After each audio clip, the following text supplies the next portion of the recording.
And in addition to being a producer, have you also had armorer experience in the film industry? I have.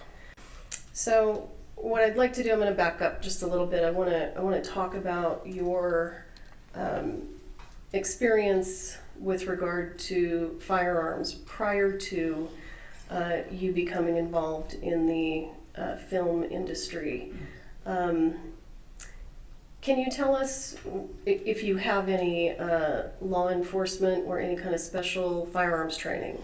I do. I spent most of my adult life using a firearm as a tool, either as a protector, a trainer, and then ultimately in the film industry as an armorer. My last official assignment that I worked on was New Orleans Police Department SWAT, Tactical Unit 3 under Jeff Wynn's command. That was during Katrina and all of Rita, and then all of the cleanup and restoration efforts.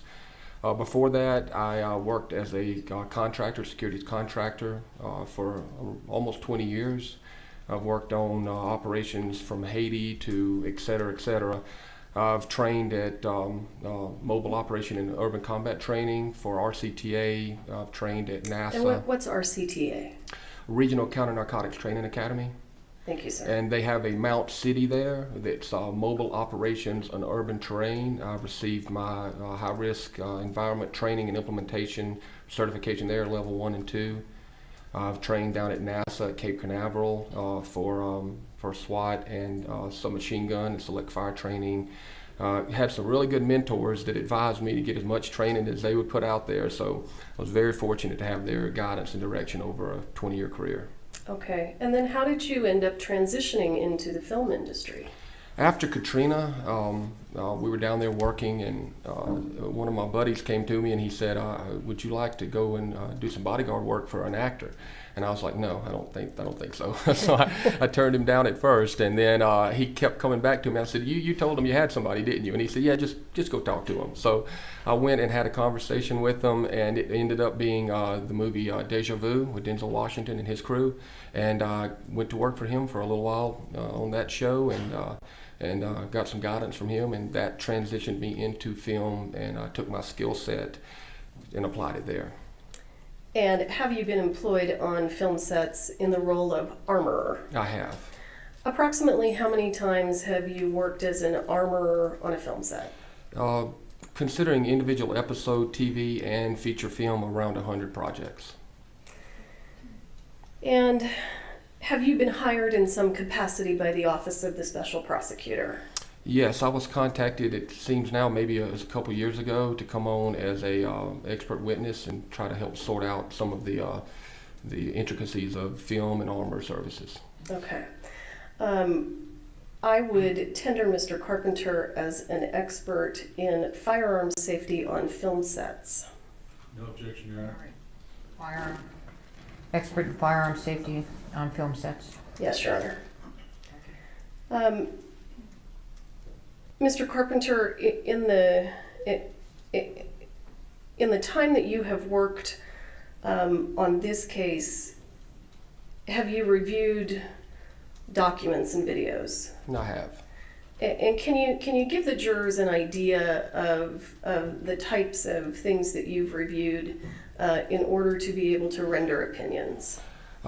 It's been a while now, and I've looked at quite a great deal of paper, video. I've watched police interviews. I've watched videos from the set of Rust that were taken. I've reviewed documents from the district attorney's office in the form of transcripts. I've reviewed firearms. I've been able to actually go and look at the evidence. I've also looked at the rounds that were used on set, including the dummy rounds, etc., and a plethora of other things. It's categorized. It's, I would say, thousands of pages of documents. Okay. And I'd like to begin by just having you explain to the jury generally what the role of an armorer on a movie set is, what their responsibilities are. First and foremost, an armorer's responsibility is the safety of the cast and crew, paramount above all else. Secondly, from that, it is to creatively give the director and the film the look and the feel that they want. In other words, If it's a military operations show, then you will need to help them sort what a military operations personnel would have, or if it's an intelligence officer, or if it's a police officer or SWAT team member, etc. Then you help the props department find that equipment, source that equipment, and safely implement it on the set on a creative level. In terms of the hands-on job of an armorer on set, what does the armorer do? Hands-on, they handle the weapons as one might expect. So you get these weapons in from a verified, safe source. You collect the weapons on the set or wherever the delivery point is. You check those weapons, and then you secure those weapons until they're implemented on the scene, and then re-secure them afterwards in chain of custody type. And in terms of ammunition that is typically used on movie sets, we've heard a fair amount of testimony before you took the stand. We understand that frequently dummies and blank ammunition is used. Is that correct? That is correct. What is the armorer's responsibility with regard to that ammunition and quality control of that ammunition? Well, again, we get back to the first thing is making sure it's sourced from a legitimate and vetted place. I source most of mine from ISS, Independent Studio Services, out of California. They have a excellent safety standard there. They have an entire gun department where they check these weapons in, check them out. All of these items are checked extensively. I used to have an instructor said to me that complacency kills, and you can't be safe enough. You cannot check things enough. So having multiple layers of safety is important. So I say that to say this: getting it from that location, you already have a sense that they're going to be what they should be, and they're going to be in the condition they should be in. However, falling back to that last statement, when we receive these items in, or an armorer receives those items in, it's important to also double verify that. So the first thing that would be done would be a safety check and an audit of all items that came in, including and especially any dummy rounds or blanks. So it's the armorer's responsibility to take those rounds from the supplier That's right. and double check them. That's correct. Now, in terms of the amount of discretion that the armorer generally has on set, can the armorer stop filming because of safety issues? Absolutely, you would hope that you don't get to that point because there's very few people that can call cut or just stop a movie in its tracks. There's 3 departments on a movie set that can cause the loss of life if not done properly. That's special effects, stunts, and armor services. Those 3 things are very important that safety be upheld to the highest level. And yes, if you find or see or find yourself in a position where something extremely unsafe is happening, you can call cut and stop the production.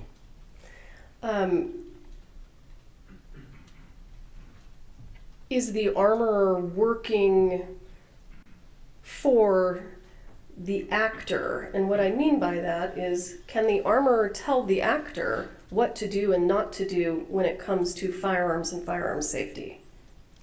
The quick and straight answer is yes.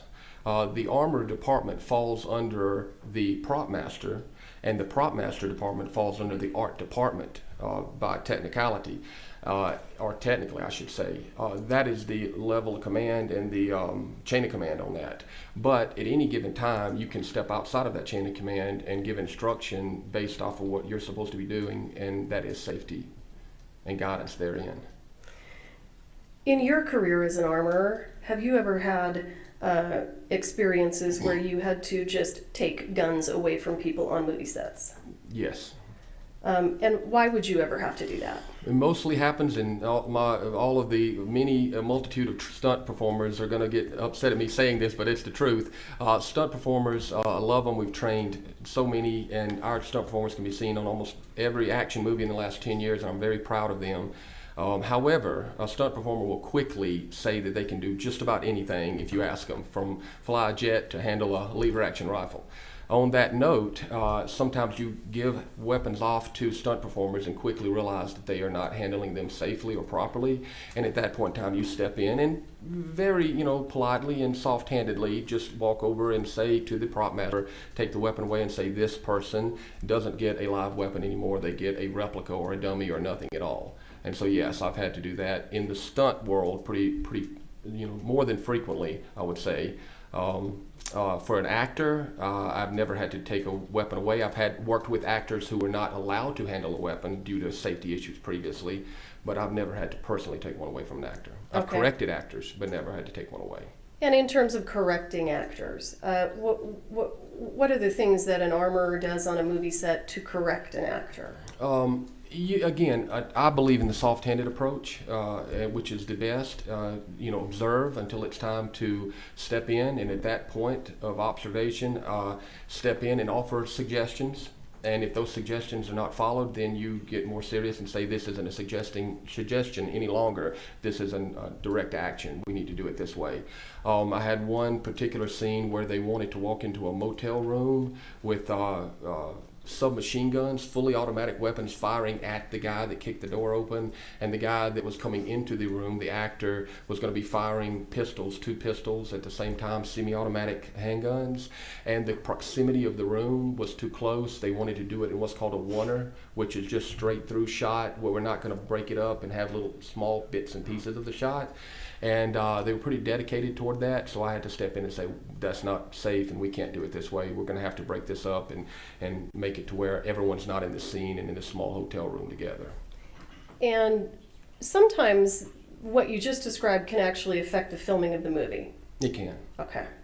But that's the armorer's job, right? It is, and your job also is to... Okay, you're right. Your job is also to affect it in a way that, again, is soft-handed. You give the creative side of the team what they want in the look while giving them options of safety until it becomes, and hope it never becomes, a moment where you have to say, there's just cannot be done this way at all. And generally they listen. I want you to walk the jury through the steps that an armorer takes on a movie set when they are preparing to provide an actor with a weapon for a scene. Okay.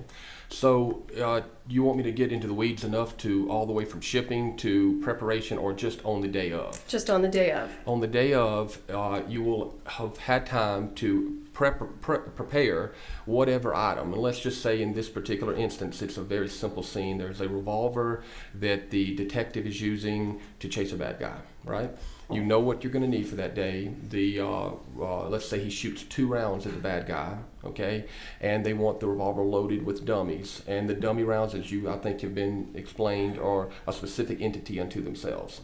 You'll have your dummy rounds sequestered aside from your blank rounds that will be fired that day. It will already be safety meetings and discussions had with the props department, etc. So you know what you're doing, exactly what you're doing. It's on the call sheet, etc., etc. You take your firearm and you have it in, let's just say, a locked box or whatever you're carrying it to the set with. And when it's time for that scene to be shot, you go out to the scene, and at that point in time, you open up the box. And right when they're prepping, and you kind of get a feeling of this, when they're prepping, when they're bringing camera out and they're setting it up, and they call the actors out to the set, it's time to start clearing that weapon. You take that weapon out. You clear that weapon with at least 2 representatives on set. Anybody that wants to see it gets it cleared with them if they request, but generally it's going to be your first AD and possibly the DP as well, on the director of photography, which is doing the camera. Who's the first AD in this case? And in Rust would be Dave Halls. And who is the director of photography? Would be Halyna Hutchins. Okay, please continue, sir. The revolver would be cleared, showed to be clear and safe, and no obstructions in the barrel, nothing in the cylinder, etc., etc. You would talk about the type of rounds that you're firing. Let's say they're shooting half flash, which is not full flash blank, it's a half of a blank, right? Half flash blanks, and you would definitely take your dummy rounds out. You would show them, shake them, listen to them. It's an audible and visible view that you can look at it. You can hear it, you can feel it, right? So in terms of the dummy rounds, I just want to make sure, are you testifying that you show the individual dummy rounds to the AD and whoever else wants to see? Absolutely. And the actor? Absolutely. Okay. Yeah, the actor may or may not be on set yet, but when they get there, this is done again. So with the actor, and sometimes you'll have an actor that says, "Nah, I don't want to see it," or they'll just brush it off. But as long as you've done your safety check with at least 2 other sources and moved through that process, then you've done what you should have done, along with your own checks. Having said that, you will wait until the scene is about to get to start shooting, usually no matter what they say, and they'll say, "Oh yeah, hand the gun out, hand the gun out." Well, to wait till they're about speeding sound, and there you got also the feeling of doing it enough to when they're really going to start rolling that camera, because otherwise you're handing off a weapon and then you're getting it back, and then the process just keeps slowing down. So you have to maintain that level of control there. At the last moment, you hand off the weapon to the actor, the scene is shot, and as long as nothing changes, meaning no one leaves or nothing changes on that set, you can stand there with that weapon observing the scene until it's time to collect it back up. And you always want to be Johnny on the spot.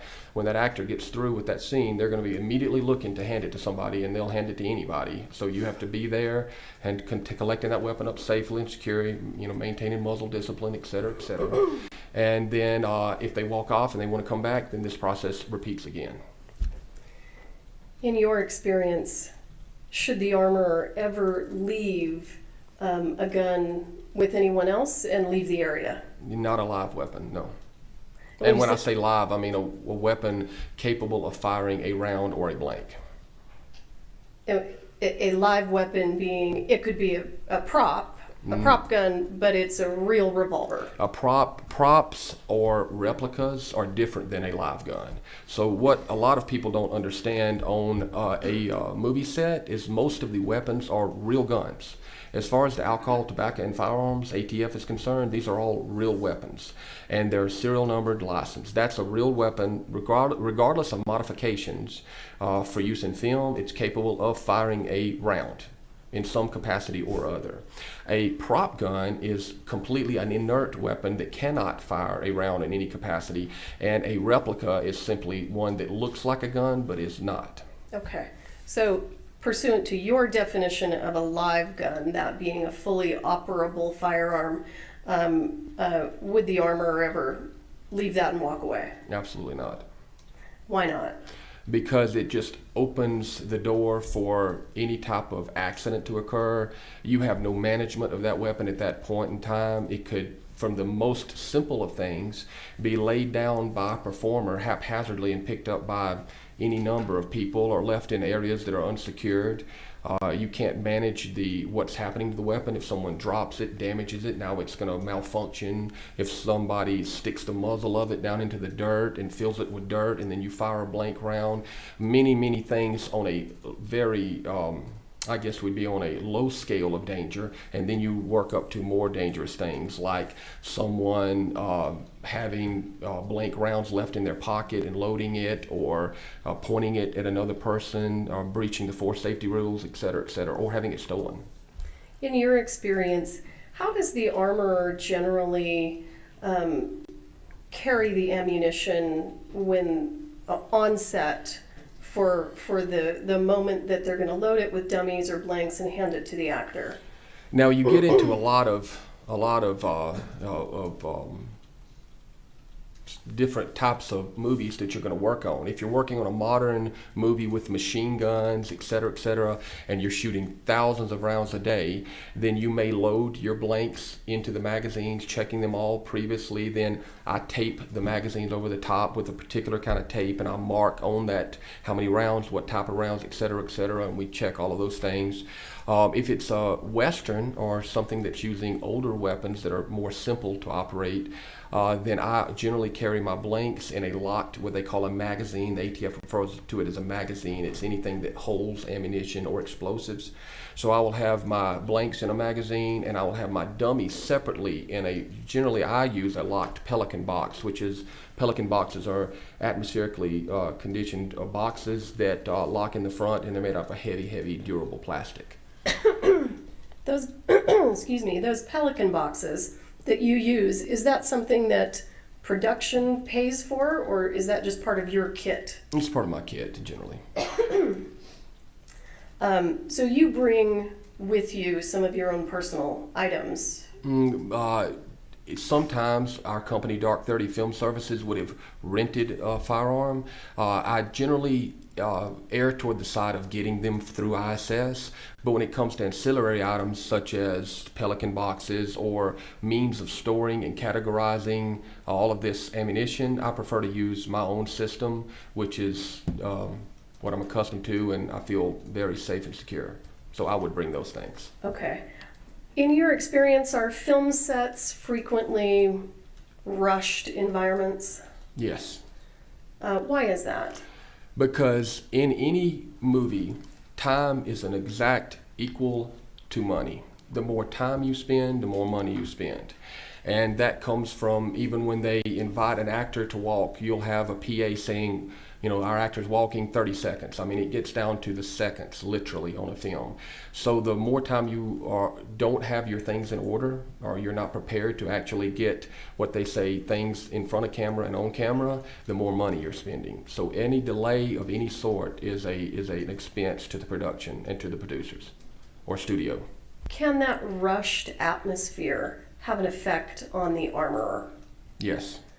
And talk to us about the effect that it can have, and in your experience, what the armorer's responsibilities are. Well, I can say this, and this is something that I was also with my one of our very good mentors always told me. He said, if you're being rushed, that's the time to slow down twice as much.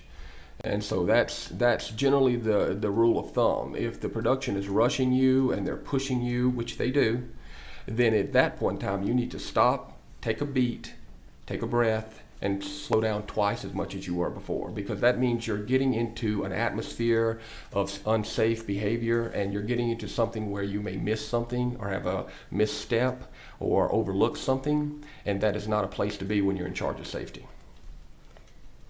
If you do what you just described and you intentionally slow things down for safety, do sometimes other people on the set get upset with you? Yes.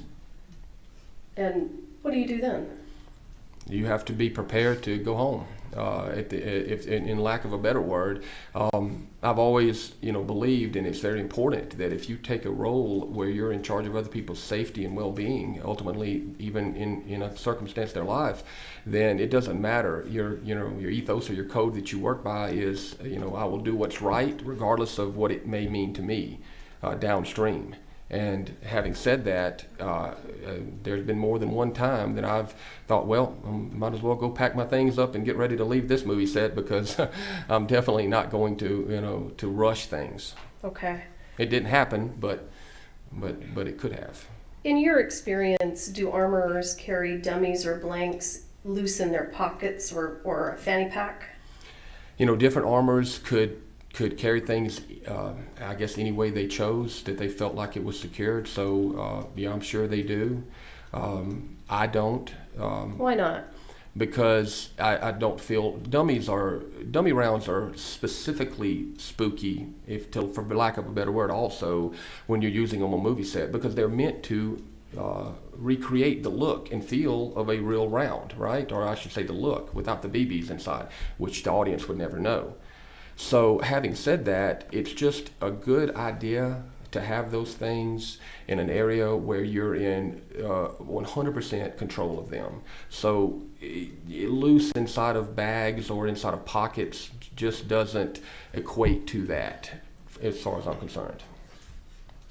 But other people may be able to manage it. In your opinion, should an armorer leave a gun with an assistant director and walk away? No. Why not? Because that goes right back to the fundamental rules of gun safety. If you're not in control of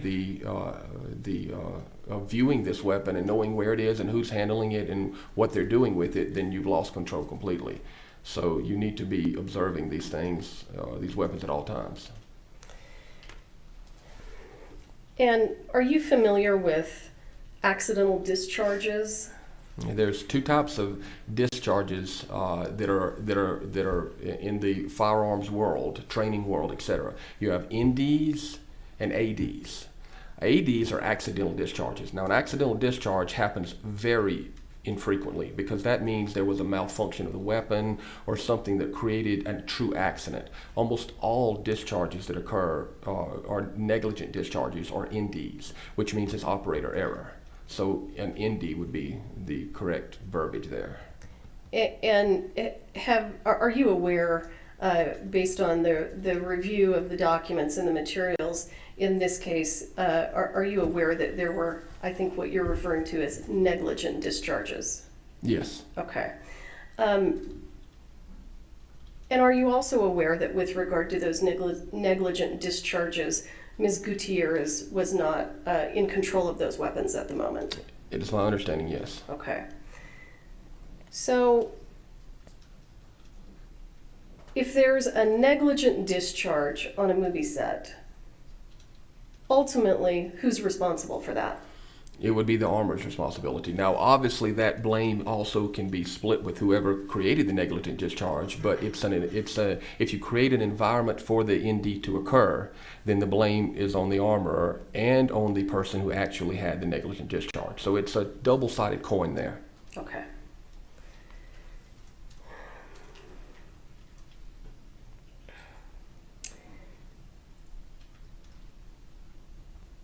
In your experience, does a movie set armorer generally keep their blanks and dummies locked up? They should, yes. Why? To avoid any disturbance of them, anyone, again, it's just like chain of custody in court or the law enforcement world, or any world where you have evidence moving from point A to point B. You need to have one person in control of it. More hands on it or incorrect hands on it can open up the door for accidents and things to go wrong. In your experience, do actors generally do their own safety checks of the weapon? And what I mean by that is the actor is manipulating the gun, taking the ammunition in and out, looking at it. You know, I've worked with a few actors that wanted to check their own weapons even after my safety checks occurred, just because they felt more comfortable doing that. As long as I was there standing and observing and letting them do that, as long as my safety checks occurred, they can do as many more safety checks as they feel. However, those safety checks are more for a warm and fuzzy feeling for them, not for me as a professional, because I'm going to make sure that we check it the way that I need to check it, in front of the right people and individually. If they feel like they need to do it again, then by all means. Okay. But that's rare. In your experience, is the director usually allowed to handle the weapons? No, the director generally almost never handles the weapon. And why? It's just not in his or her purview. I mean, the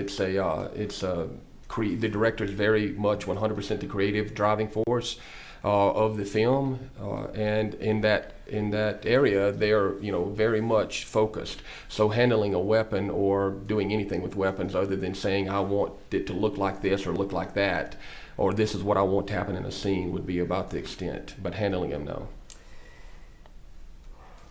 Let me ask you this: if you're the armorer on a busy movie set, and you need to use the bathroom, do you just let some other people take over your role? Well, you can let other people take over momentarily if you collect up all items, put them in an area, and do what's called a fire watch. In other words, you can bring over the prop master or someone who's in your department that's trusted, not just anyone, but someone who's trusted in your department, generally the prop master, and say, hey, I need to go to the bathroom. Then they will stand there and watch, not touch, just watch that cart or those items once they've been collected up until you get back. But it has to be someone, obviously, that understands what safety protocol is. In your experience, should a prop master be loading and unloading weapons? That's a particular question because some prop masters are actually also armorers as well, and they have, it all gets down to a lot of the ATF regulations where prop masters are put on, and for lack of a better term here, on the books of whoever's firearms license is providing those weapons. So if the firearms provider has put the prop master and the armorer on their books, and they are qualified to handle the weapons and have been trained in safety and implementation of these weapons, well, in that case, yes, the prop master could step in. And there are some very good prop masters that are also excellent weapon handlers in Hollywood. And I've worked with several of them. However, in generalities, no, if you're not a trained prop master, that's why prop masters hired an armorer to do the job. Would you expect a prop master who has never shot a real gun before to be placed with the responsibility of loading and unloading weapons? No. Why not? Because I'm assuming that if they've never shot a weapon or handled a weapon, then they would, and that's an assumption for this particular, if we're talking about the prop master on this particular show, admittedly did not have any firearms experience at all.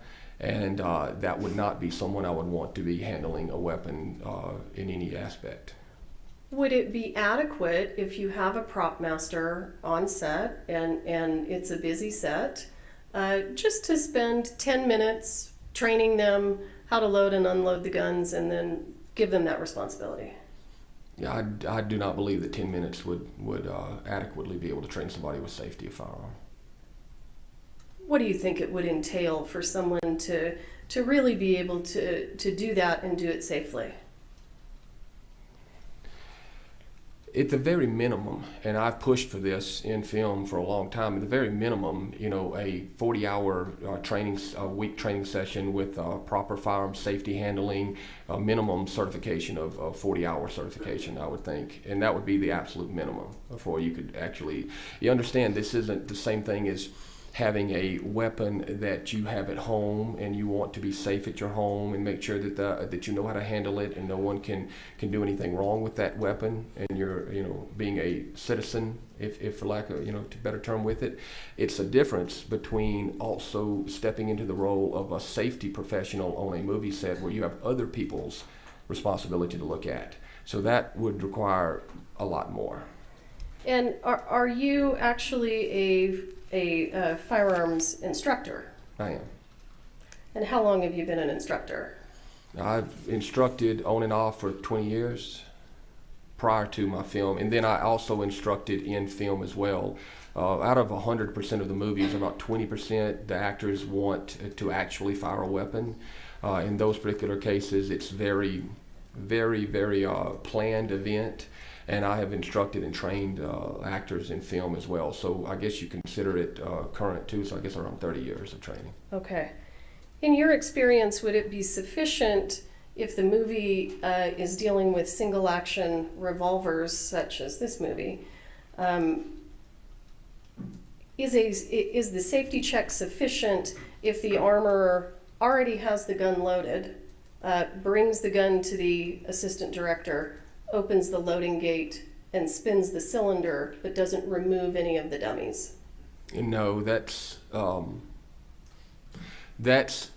you could actually look at it in a way that's actually worse than not even looking at it at all, because you have opened the cylinder, opened the latch on the side of the cylinder, you have spun the cylinder, and you're looking at it from a rear view. So all you see is the end of the back of the base of the bullet, right, of the round. So you cannot identify anything as to what type of round that is in there, except that there are rounds in there. So what you've done effectively is identify that you have a fully loaded weapon, but have no idea what type of rounds you have in there.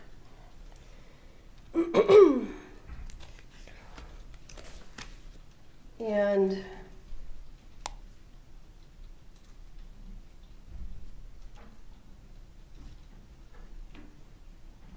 have you seen videos in this case of Mr. Baldwin in the church pulling his gun? I have. From a shoulder holster? From a shoulder holster, correct. In your experience, is there anything particularly dangerous or difficult about that action that we've seen? And these folks have actually seen those videos now also. You know, you fall back to the fundamental safety rules, Cooper's safety rules, which everyone in the industry follows, which is muzzle discipline, finger off the trigger, etc. I'm sure you've heard this, you know, ad nauseum so far. So on that lines, as long as you're following those safety rules, you can draw from any position whatsoever. A shoulder holster is simply a shoulder holster, meaning you're going to draw from the opposite side of your strong hand. Cross draw is a belt which is drawn across body from your strong hand, and then you have just a regular drop holster that comes down, which is on your strong side. Doesn't matter which holster, it matters not what you draw from, as long as you're following your safety rules. And it's nothing particularly difficult about drawing from one or the other, just different technique. Okay. And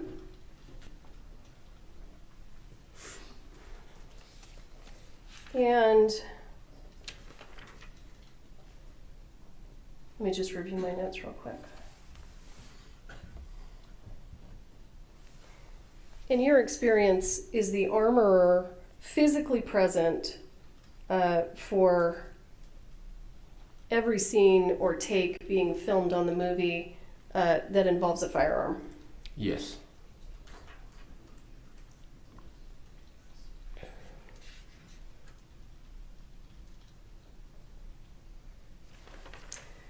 I should preface that by saying a live firearm, not a prop or a replica.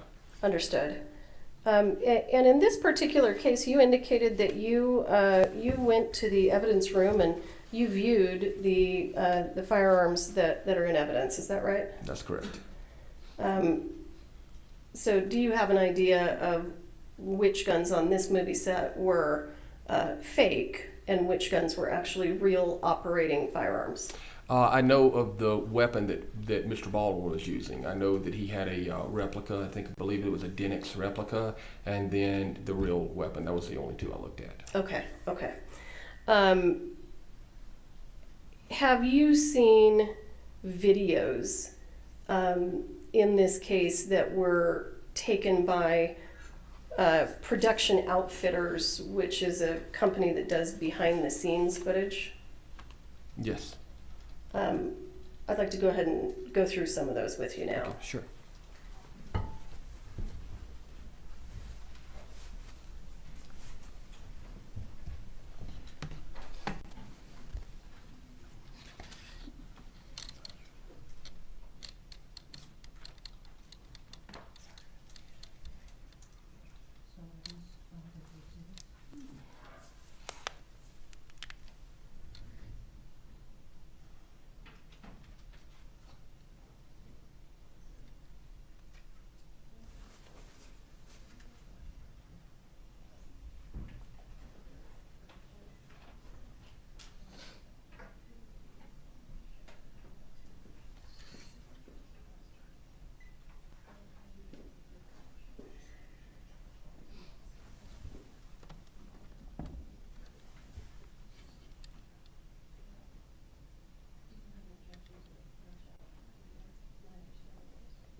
Okay. We are going to present exhibits 149 through 161 as we go through Mr. Carpenter's testimony. I'd like to go ahead and move for the admission of them now and ask permission to publish. Any objection? No objection, Your All Honor. right. All right, they're admitted. You may publish 149 through 161. Okay. Monitor me. All right, great. Mr. Carpenter, can you see your screen there? 50 years old, let me get my glasses on, okay? You and I me can see it both. now. All right, let's I'm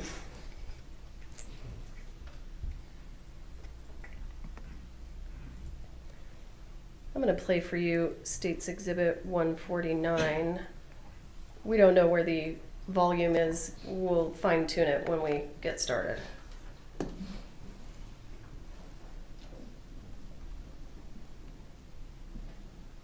I don't hear anything. Mm-mm.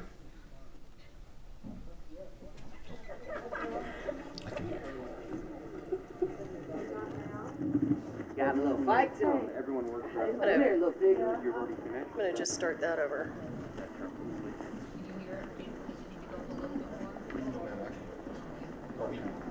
Can you all hear it? Do you want it up a little bit more?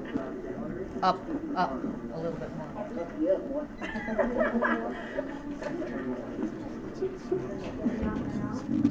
Got a little fight to him. Everyone works right. Come here, little pig. You're already connected.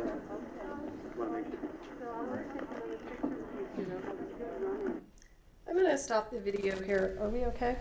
Well, they said they'd like it up a little bit more. Okay. The jury. Let's see if we can. We can't do it. George says it's up to the max. It's on the max on this one too. Let me double check what I've got here. Hang on. You could put the microphone closer to. Let's see. Let me see. Let me try this for y'all.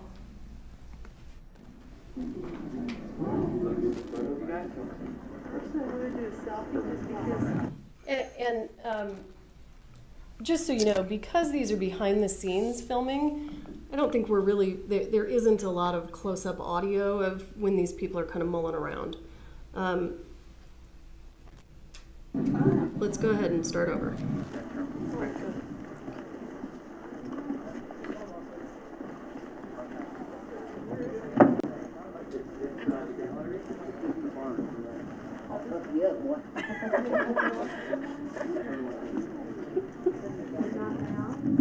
Got a little fight to him. Everyone works right. So I'm stopping that at 21 seconds. Do you see anything concerning in this video? And the number one thing is muzzle discipline. That performer, that stunt performer, I'm assuming that's a stunt performer right there, has got what appears to be live weapons, and he's got zero muzzle discipline. He's holding the shotgun, and if you back it up to the beginning, he points it almost directly at, I believe it's Joel Souza, right at the front, or I'm not sure who that is, but he's handling that weapon. That weapon should be turned down at the ground, muzzle pointed down when he's carrying it, and his pistol should be holstered and never brought out, which he doesn't, but he carries the shotgun muzzle up. You can back it up a little bit more.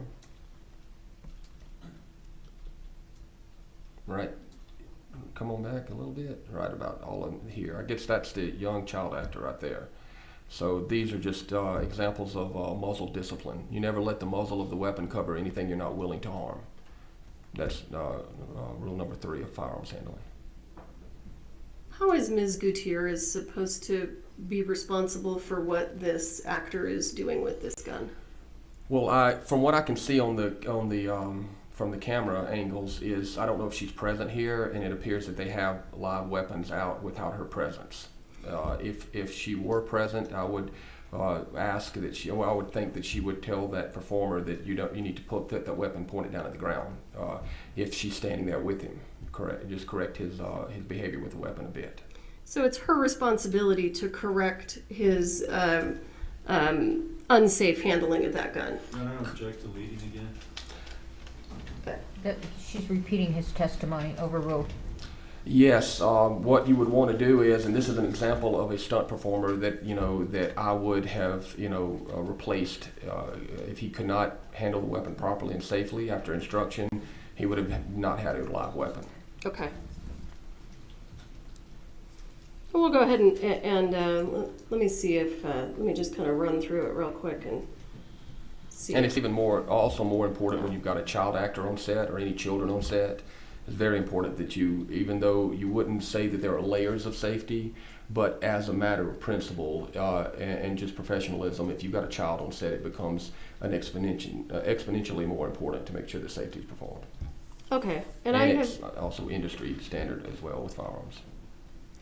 I've just fast forwarded the video up to 53 seconds. And I'm not particularly interested in that young man.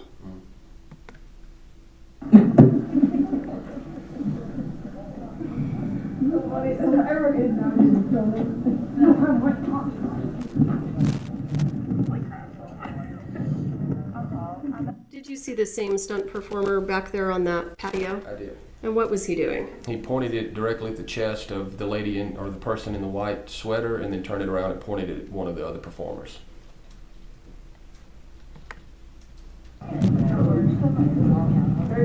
Hey, look.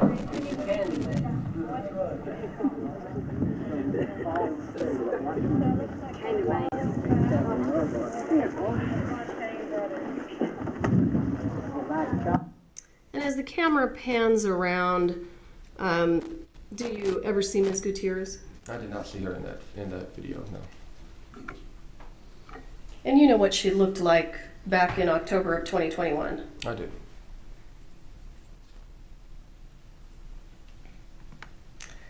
Let's move to State's Exhibit 150. Excuse me.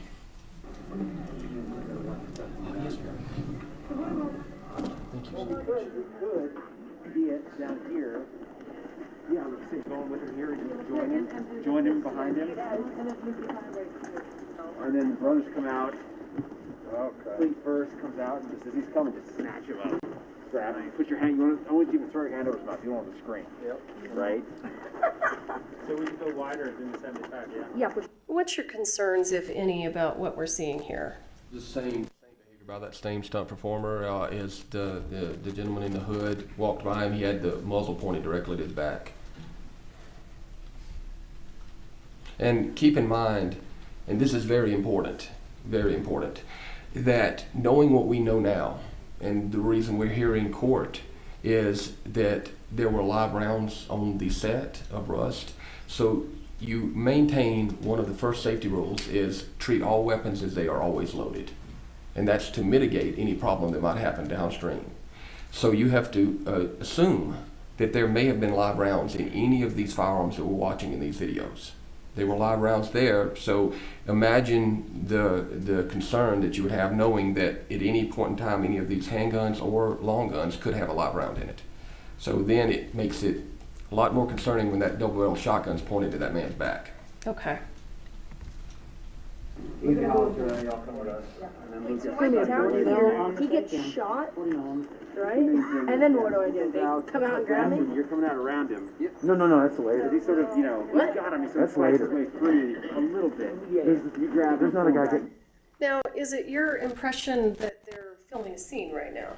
They're prepping to film. They're talking about creative decisions of how they want to speak, talk, stand, the action. But they're not actually filming a take. No. Should these actors and stuntmen already have the guns in their possession if they're not filming? No. Oh, well, that's the same spot. Oh, is that later? This is the spot, yeah. He does get shot too, like this. So am I just running past? And Yeah, and they come around the corner. Boom. then, just like that. I'm going to fast forward a little bit. You're gonna poop on the ground. Holding the. That's it. So look. So we can just see if On their back there's for. anything else that I want you to comment about on 150.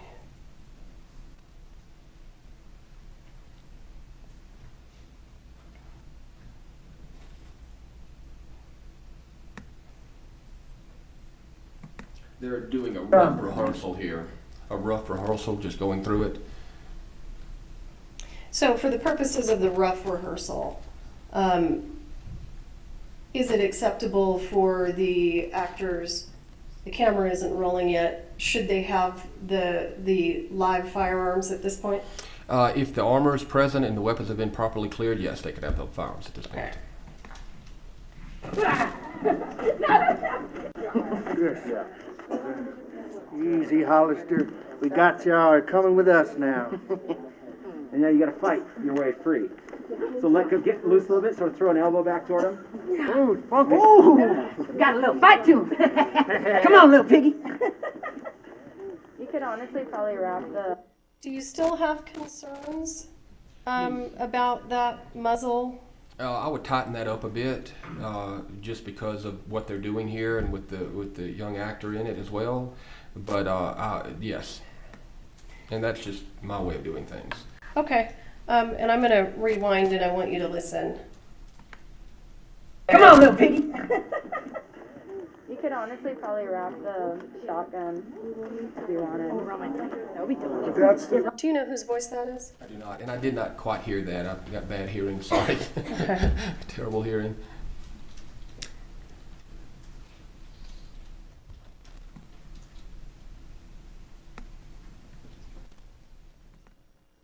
Come on, little piggy. You could honestly probably wrap the shotgun if you wanted. That would be dope. That's where we like. Do you know who that female's voice I do is? not. Okay. For the purposes of my next question, let's assume that that is the voice of Hannah Gutierrez. Okay, and what did she say? I heard shotgun. Let me replay it for you, because I'll get it wrong. Got a little fight to him. Come on, little piggy. You could honestly probably wrap the shotgun if you wanted. That would be dope. That's where we like them. You could honestly Wrap the shotgun? wrap the shotgun. For the scene, I think, That's is right. probably what they're discussing. Right. Wrap it around him and hold him in place with it, right. So, assuming that's Ms. Gutierrez that we can hear, and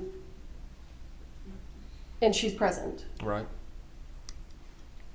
what should she be doing with this stuntman that we've seen with his bad muzzle discipline? Right. She, like I say, tightening him up, pull him off, discreetly and off. Say, hey, look, be careful where you point the muzzle of the weapon. You're swinging it around pretty haphazardly. Hopefully if it's already been checked properly, then, give him a little coaching.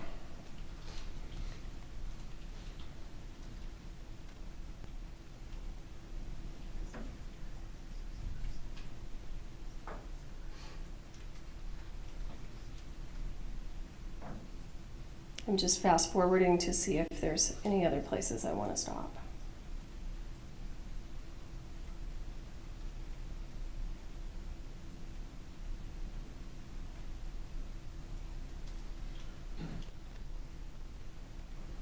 It's also of note here is if you're going to use that scene that way and you're going to handle the shotgun, then clear the crew out, get some proximity, in areas of safe zones that you operate within.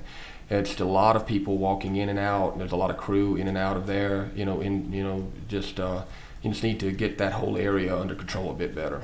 Okay.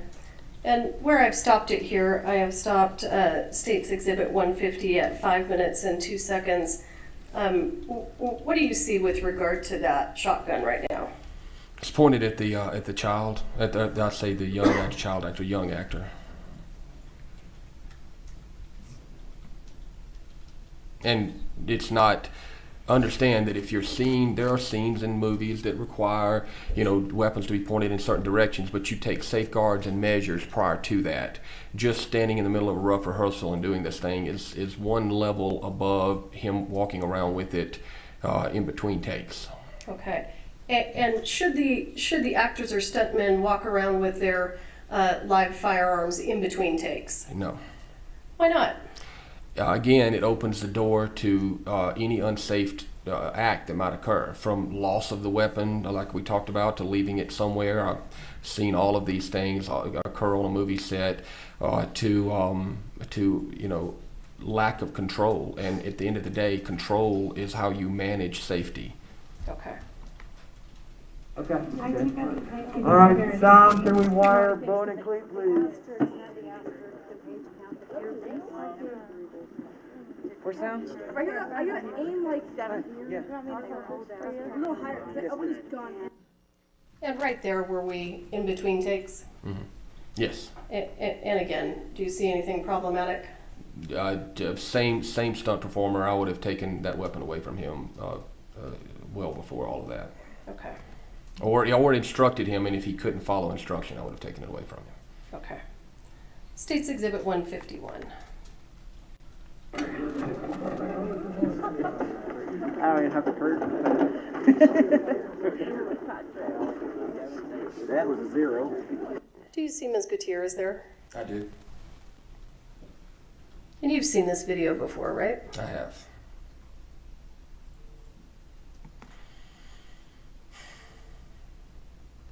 I'm at 8 seconds, just for the record. 0. What is Ms. Gutierrez doing?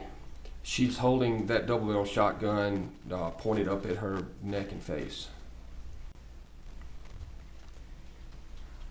Why would that be concerning to you? Never let the muzzle of the weapon cover anything you're not willing to harm. It's a fundamental safety rule. You treat all weapons as they're always loaded, also fundamental safety rule.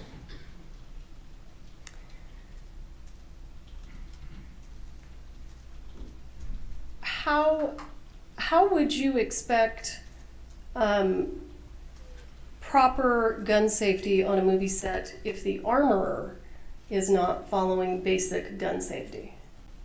That's a very good question. It would be hard to implement.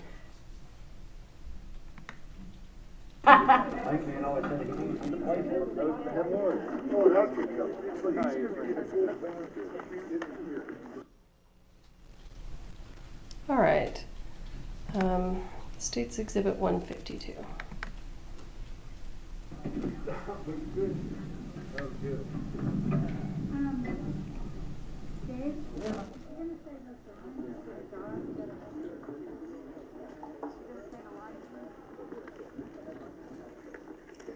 Same problem with that guy in that video? Same problem, Same guy. and I don't know where Ms. Gutierrez is. Of course, the camera's only facing one direction, so I don't know if she's behind camera or anything, but I don't see her present.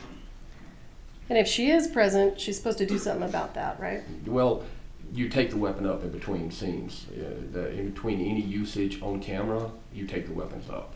Okay. Secure them. And Check them, and then recheck them when they go back out.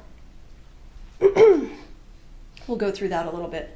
What is the armorer supposed to do if you've got 3 or 4 actors or stuntmen that all have weapons and we're in between takes? Are you really required to go and collect those weapons from those actors and stuntmen? That is correct. And if you can't do it on your own, then you need to put an additional armorer on set that can do it with you. And so I've worked in scenes where we've had hundreds of extras, and we did the miniseries Roots. We did the Battle of Fort Pillow there, and we had, I'm guessing, had 18 armorers on that day, or 16. It was a lot. Exact number I can't remember, but I've had many gunfight scenes where you had a multitude of people shooting machine guns and around. And if you're skilled enough that you can maintain control in one small area of take, in other words, that they're filming a gunfight. State's Exhibit 153. Full sound. Down speed. Is there a reflection issue on those windows or no? No. I'm staying out of it. Hey, Grilly Mark. And set, ready, and action. Please. Whoa. Easy, Hollister. You're coming with us now. Please. He's coming. Come on. Oh. You robbed you good. We'll see. Calm yourself down a little bit. Take a deep breath. Yeah. Okay. Wardrobe, we need to find a way to. I still think you need to be coming out a little sooner, if possible. Yeah? So, was it your impression from watching that video that they were actually filming a take at that point? Yes. And what happened when the filming was over? The camera panned around approximately 90 degrees left. Well, let me ask you this. What happened with the actors' guns when the take was over?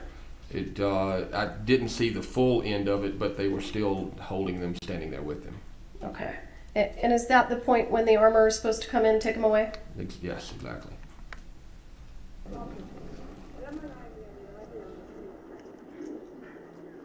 And if you're filming the scene, they can be secured right there. You can have your cart that you work off of. You're doing this scene. This is the scene with the firearms in it.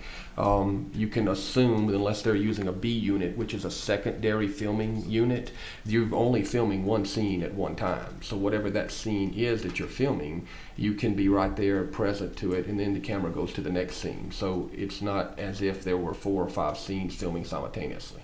Okay. So in this particular video, or in this particular circumstance, is it your opinion that Ms. Gutierrez needed to, when the camera stops, go in, take the weapons, and keep them secured until the next rolling of the film? Your Honor, objection leading? I think it's a direct question. I don't think it's leading. Yes, unless, of course, Question summarizing his testimony, so go ahead. Thank you. Yes, unless of course they're going to still be in that scene. Let's assume that the weapons were properly cleared, made safe, and this is what I was talking about initially. If they're never going to change anything and they're going to continue to film that scene over and over again, then sure, leave it with the performers as long as you're standing there watching them. But the minute that they walk off from in front of that camera, the weapons come back to the cart or come back to the armor. If they're in front of camera standing right there and they're like, hey, okay, stand right there, nobody move, 30 seconds, we're going to roll again, and then we can do that all day long if you want to. So in your experience, when the armorer takes the weapons from the actor, and then, you know, a few minutes later, we're now filming we're going to do another take of that same scene. What's the procedure? Do you just hand the guns right back to the actors? No, redundancy is never a thing when it comes to safety. So you want to be redundant. Have, one is none, two is one mentality. You take that weapon, you move it back into the scene, you do a quick check. Doesn't take but a moment. Open it up, clear it with your DP, clear it with your first AD, show the actors clear, and hand it back out. Moments. And when you do that, are you showing them the ammunition? If they're using dummies, yes. Okay. And you're showing them the same ammunition again? That's right. Okay. State's Exhibit 154. Ready, and action. Come on, kids. Let's go. I don't understand. You're gonna die. Okay, let's reset.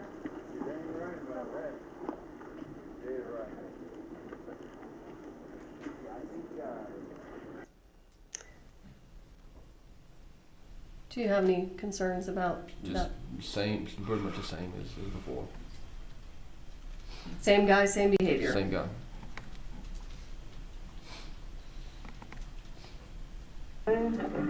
State's Exhibit 155. Sounds like a Saturday night to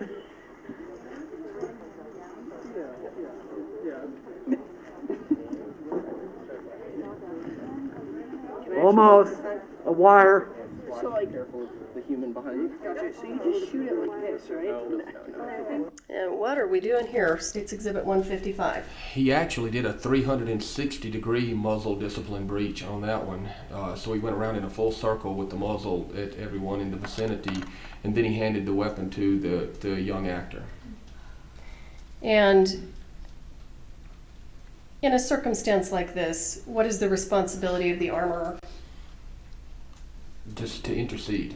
I mean, I would have walked in, let's just assume this is the first time I saw this, and I was standing right behind where you're seeing camera.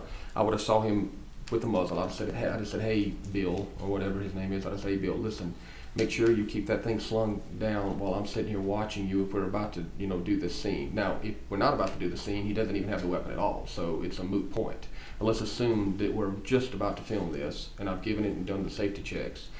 And if I had seen him handing a weapon off to anyone, much less a young, underage person, that would have been the end of that. He would not have been handling a weapon anymore. In my, if anything to do with me personally. Let's say hypothetically you do that. You say, that's it. You don't get to handle weapons anymore. And let's say somebody from production comes to you and says, look, that guy needs to handle that weapon. What do you do? And this exact thing has happened before, and I've been in that exact predicament before, and or I shouldn't say predicament, I should say situation, because it's only that if you allow it to be. I told them, I said he's unsafe with the weapon handling, and I've instructed him. He is not listening. listening, and I'm not going to have it on the set, and I don't want it, and you sure don't want it. So if he needs something, we can give him a replica. We can change it up. He doesn't need to use, we can go get a replica, this, that, or the other that he can use. We're not firing in this scene, so it should be fine. Or maybe we just hand him off a replica handgun, and he doesn't even use a long gun in the scene. We use a stick or a staff or whatever. There are ways around this. And at the end of the day, it's always been, a suggestion placed correctly and professionally is generally listened to. Okay, I'm gonna go ahead and just finish that. All right, here we go. Hold it hard, right.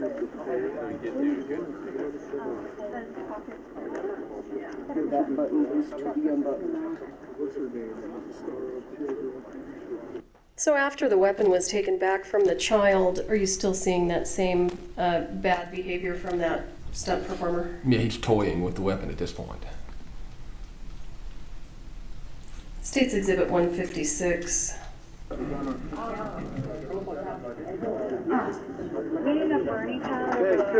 go ahead, put it in and put it on 24. Then I go 3, 2, 3, 2, 1. There you go. All right, Candy, I'm going hot. Yeah, do it. And did you just see Ms. Gutierrez come into the frame? I did. Okay,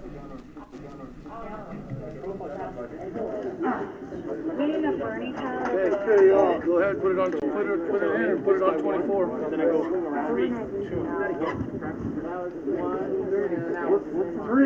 2, 1. There you go. All right, Candy, I'm going. Do you see what she's doing? She's just walking in frame, in front of frame. Does she have anything in her hand? Could you back it up one more time, please? I was watching the stunt performer behind him. Okay, she's carrying the double barrel shotgun, it looks like. Muzzle end up. Is that a proper way to carry that gun? It is not. Is that a safe way to carry that gun? It is not. And you see the stunt performer in the rear swinging that handgun around, which what I was watching. He was actually pointing. He was talking and pointing with his firearm. Now, you asked previously why you don't hand off live firearms to stunt performers. One of the reasons, there's your reasons right there. If they don't have it in their hand until they need it, then there's no chance of them being unsafe with it. I'm going to try to get up to what you're describing. You saw that in this video? Yes, it's the guy with the right there. Right there. He's talking and discussing what he's doing and using his pistol as a pointing stick.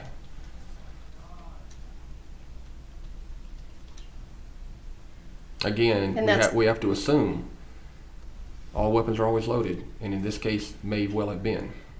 Okay. We're going to take our morning bathroom breaks. Please don't talk among yourselves or anyone else about the evidence received here in court. Jurors. All rise.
All right, you may be seated.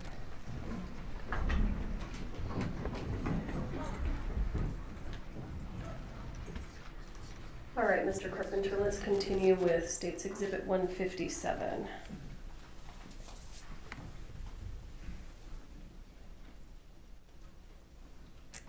Oh, something's happened to our audio. Let me see.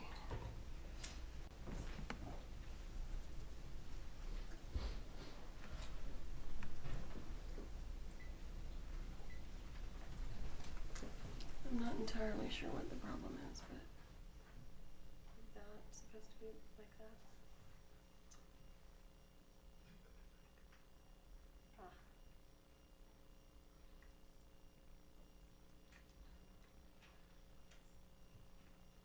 As soon as you guys are 3 minutes away, I'll do my final wire and we'll go hot.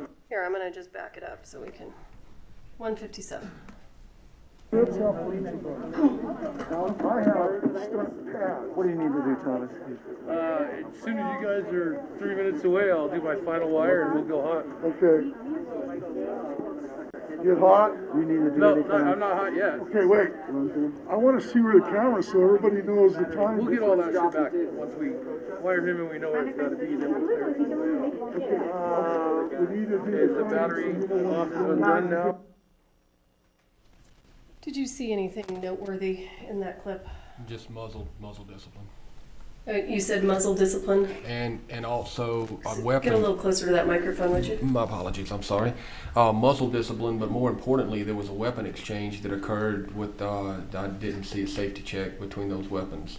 Not sure if it was a replica that she was handing off or a live firearm.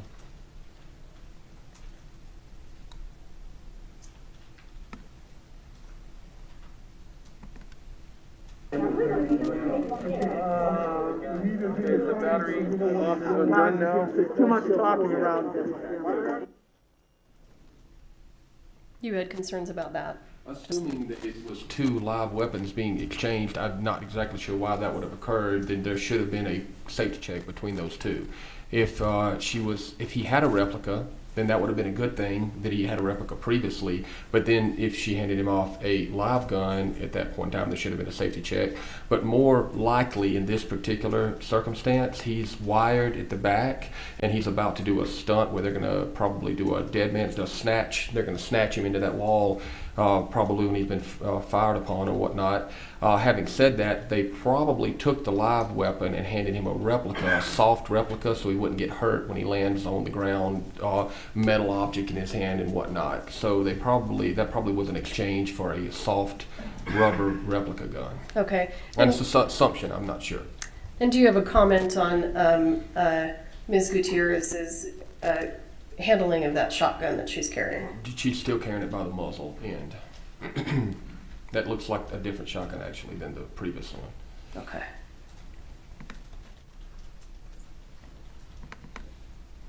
State's Exhibit We're gonna go 158. upstairs, so let's wait before we hook him up.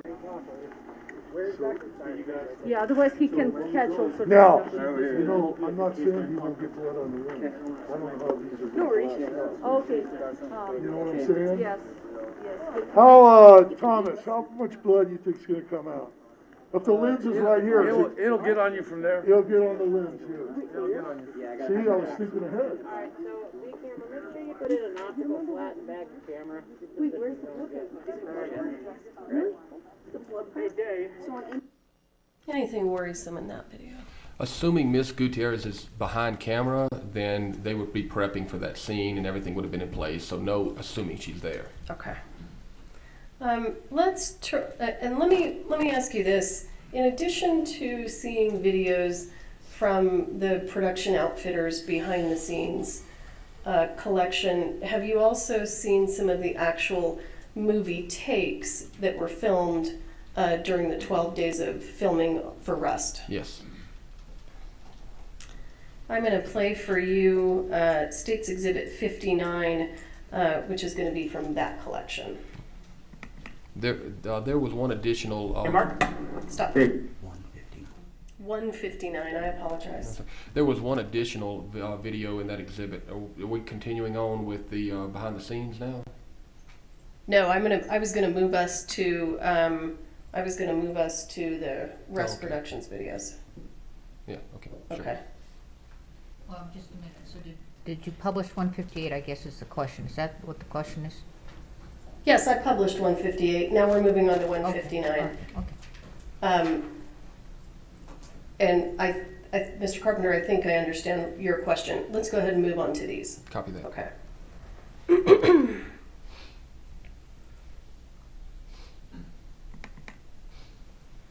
Mark?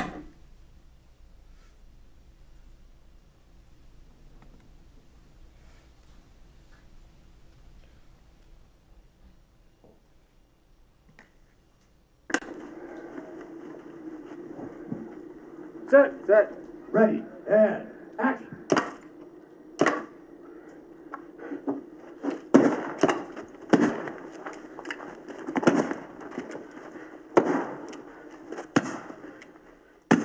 One more. I forgot the recoil stuff. No, right away. Let's reload. Here we go. So, Halyna, hi. Here we go. Come on. Well, I had to go closer because Danny did, so. You want... We should have had two guns and both were reloading. And hang on just a second. I think at the beginning, for some reason, what I want to show you is out of this frame. Bear with me.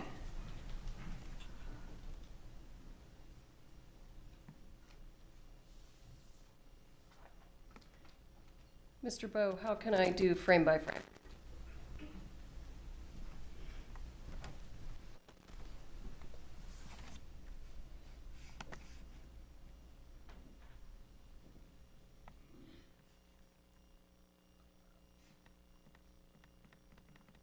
Okay.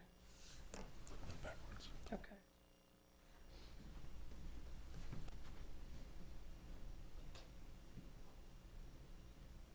Let me see if I can get to what I wanted to visit with you about.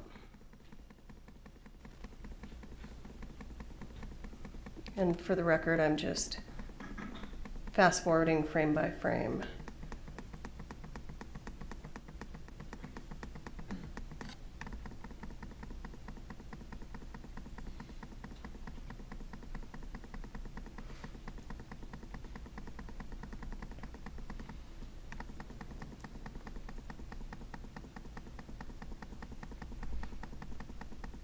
Sorry, that takes a long time. I apologize.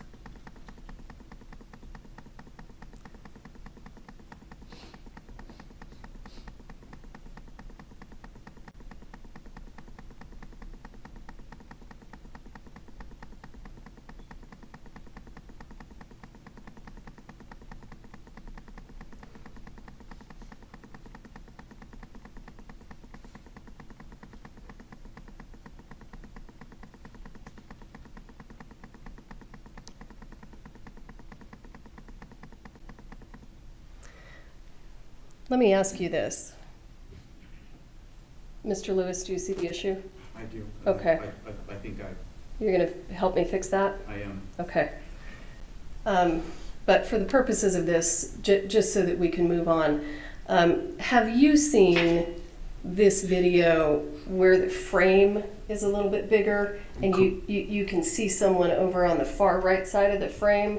And I can't play it on that. No, I know. Okay. I just want to make sure this is the right one you're looking for. Yeah, that's it. Okay.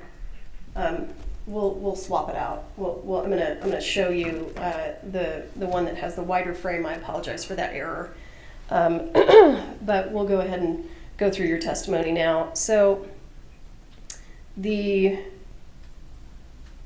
other wider frame of this video, what do you see over on the right hand side? Well, you have two cameras operating in that particular scene. If this is the one I'm thinking of, you've got an A cam and a B cam, meaning they're filming it from two different locations. So you're actually seeing from one of the camera angles that has an entire operating crew behind it, which will have a first aid, so they'll have a camera operator, etc. behind that camera. So imagine a crew of people, a few people behind that camera, and then you've got the other camera that you're actually seeing in frame being filmed. And a lot of times in an action sequence, they'll film it from two different angles, so you can cut and chop it up in editorial. So that's what you're going to be seeing if it's the video that I'm remembering correctly. Okay, and the gentleman here will pull it and we'll play it. Generally speaking, and we're going to play the other video. Well, you know what? Let's move to the. I think this is. I don't recall if this is Cam A or Cam B. Oh, okay.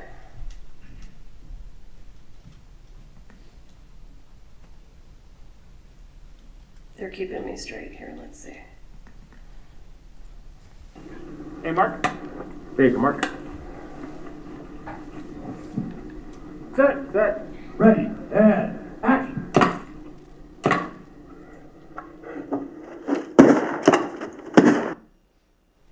What's happening there? Do you see this over on the right here?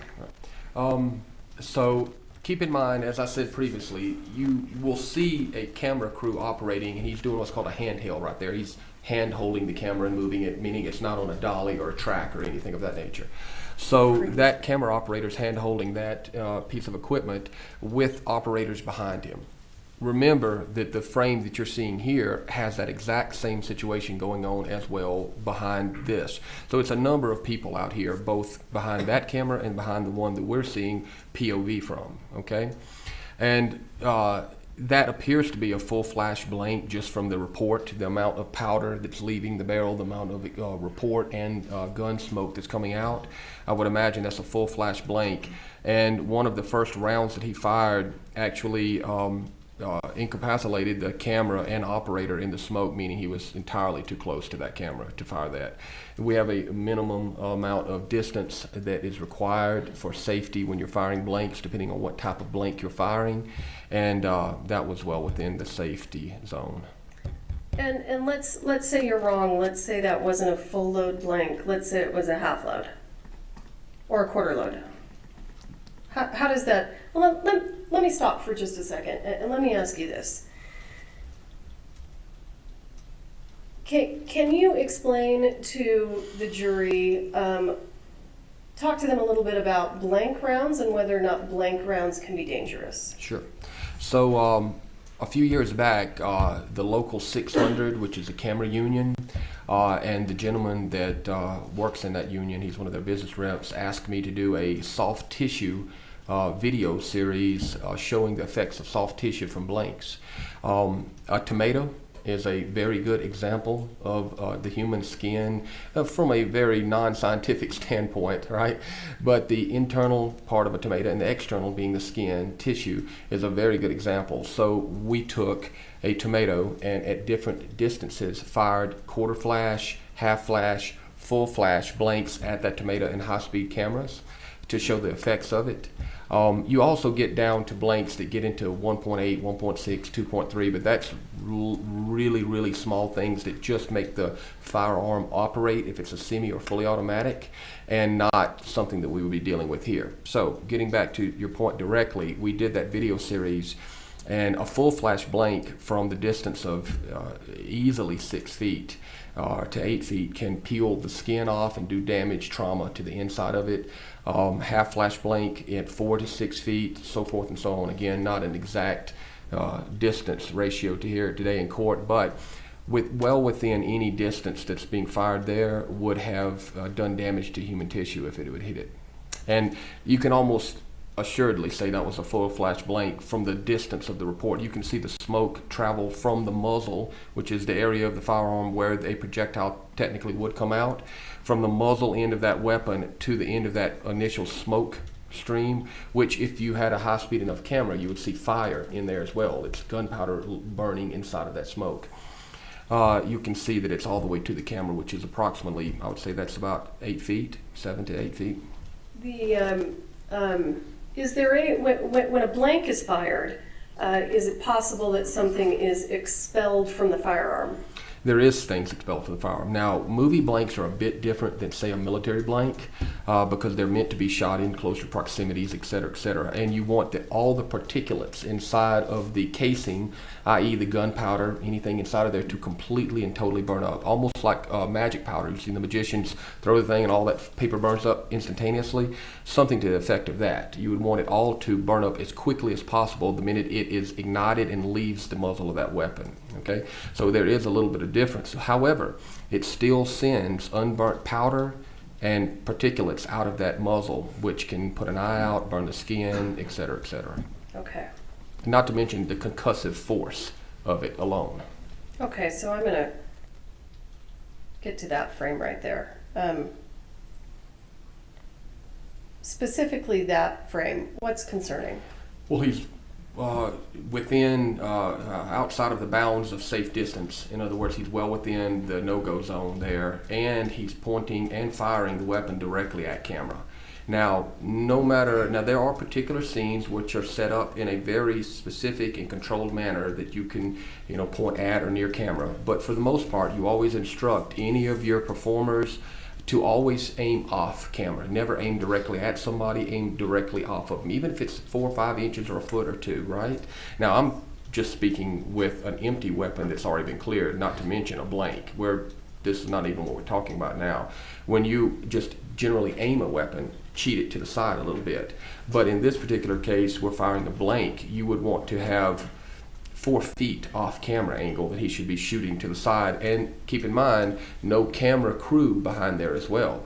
That entire right hand side or right camera of where he's shooting should be completely clear of any personnel, and he should be shooting at least 4 feet off to the right of that camera, and he should be at least 21 feet away. Okay.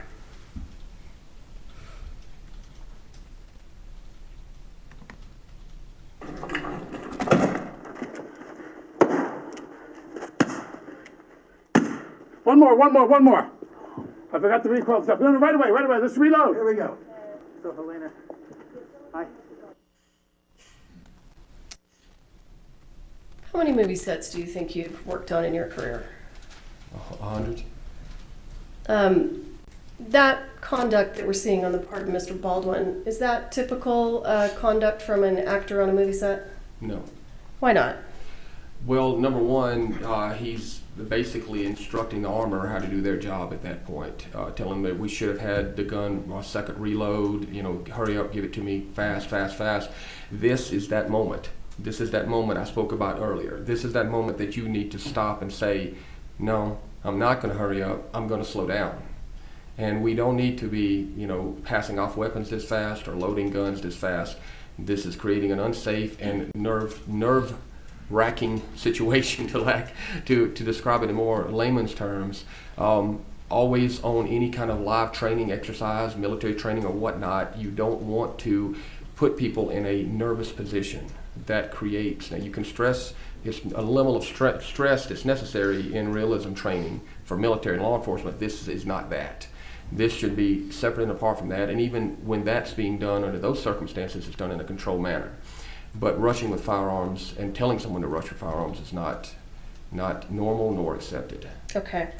And for the purposes of a couple follow-up questions, I want you to assume that that gentleman there in the black with blonde hair is the first assistant director.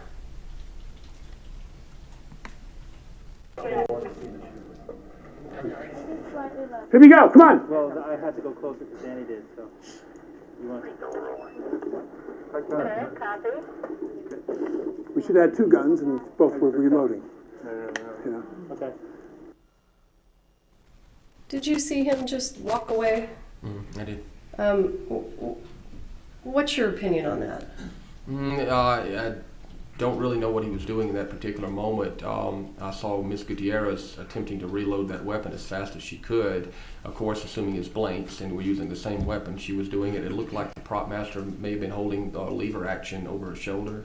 not really sure what Mr. Halls is doing. Okay. Is Mr. Halls the person who's responsible for doing the weapons check with Ms. Gutierrez? He would be if you were doing it in that particular scene, just reloading blanks to it. It would be a quick, check with the armorer and with the actors. They're loading it to ensure their blanks being loaded. But many times in a situation like that where you're being rushed to that extent, that's when safety starts falling by the wayside.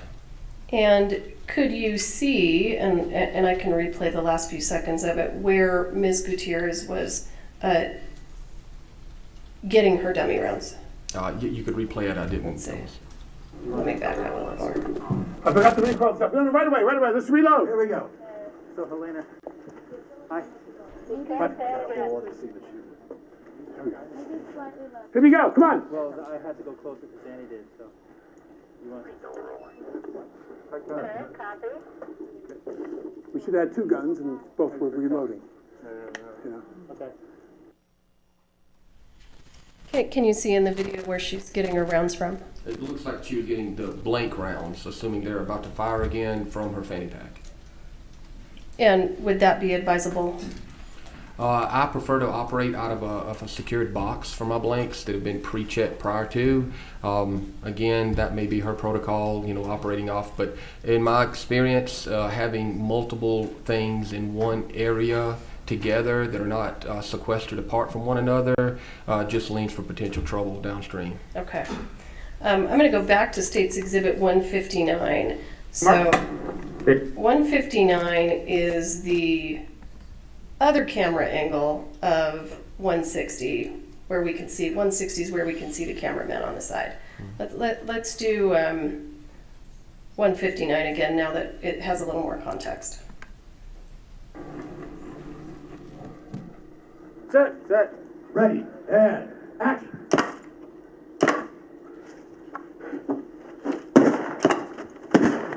Could you, in that moment, see the smoke go directly at the camera? I could. Frame by frame, please.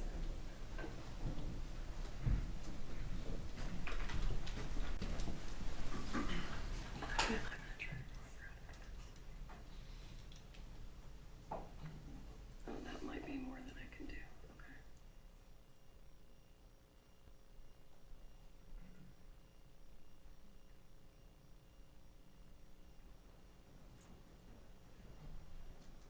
So that shot, when he fires the gun that time, did we see that initial shot from the other camera? It appears it may be the first one or the second one. I think the second one was the more concerning.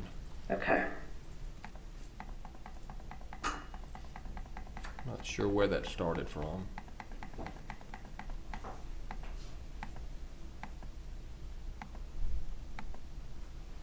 What are we looking at here? Well, the camera lens has got smoke obscuring it. Cameras can be, relatively tricky when you're viewing it from the angle of the camera and after that. But the better angle on that was the first angle from the first one. But again, it's difficult to see. You just see smoke over the lens. Having seen the other video, is it your opinion that the smoke that we are seeing right here is from the gun being fired at the camera? Correct. I mean, the other camera told the story of what occurred there, the more correctly. Okay.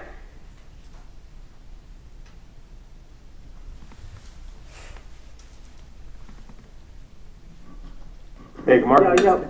All right, State's Exhibit 161. No, just. Yeah? When you drop your arm, that means he's 10 feet away. I can't see how close he is, but I want to be almost up by the time he gets here. No, I'm going to go into this. Yeah. Well, let me show you something. Hold on. Step back to your original mark. So 1, 1,000, 2, 1,000, 3, I'm getting up. Right. Then when he drops his arm, Halyna get out, he drops his arm, that means Brady's close. I'm going to start to really get up. Okay. Do you see anything concerning here? He's doing what we saw previously in one of the other videos with the stunt performer. He's using the weapon as a pointing stick, as if it's his finger. And you've seen this video before. I have. And what is your understanding about what that gun's loaded with? It's loaded with probably full flash blanks, but blanks. Okay. When Mr. Baldwin behaves this way, and is using the revolver as a pointer, what is the responsibility on the part of Ms. Gutierrez? To intercede and correct any unsafe behavior. Now, obviously, again, we're talking about the nuances of doing it. I would start off pulling him aside or talking to him individually and say, if we could, let's be careful with that muzzle. Remember muzzle discipline. I even have a little thing that I talk to when I hand a weapon off to an actor, and it's what I used to say back in the day. I would say control.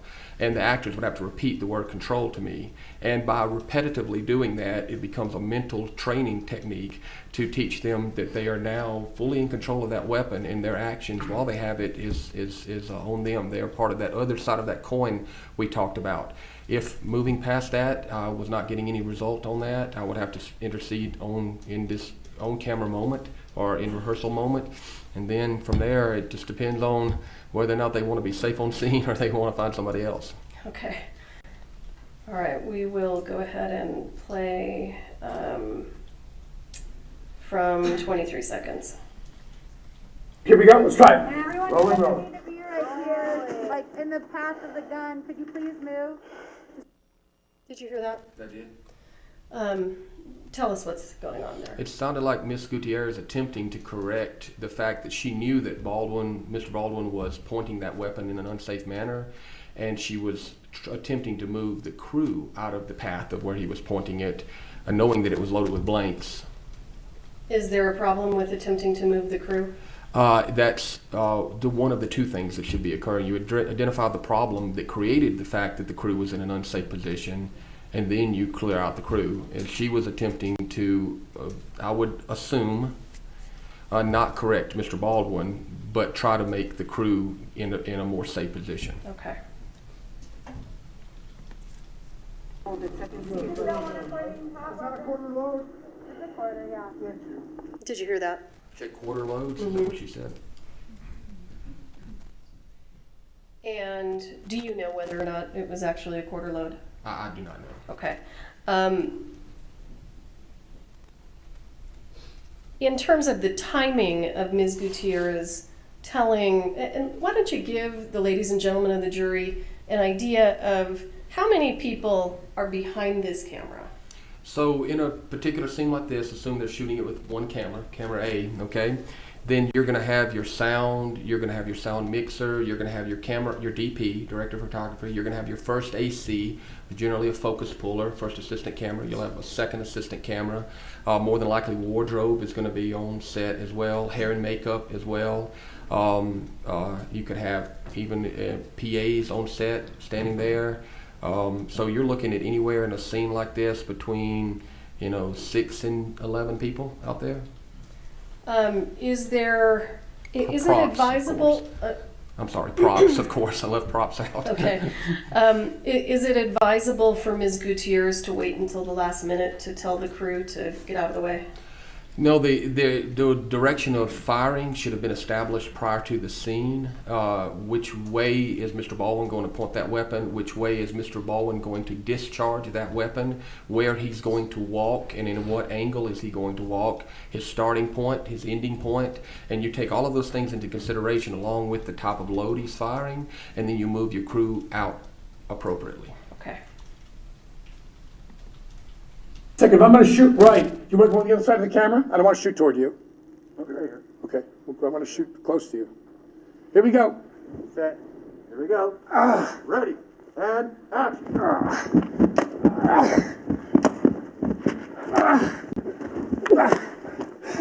Go!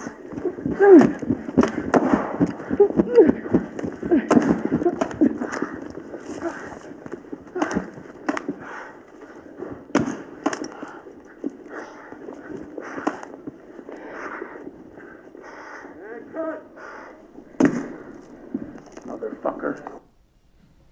So, can you give us an idea? Is it important when you're on a movie set and you hear the word cut, is it important that the actors not continue to fire the guns?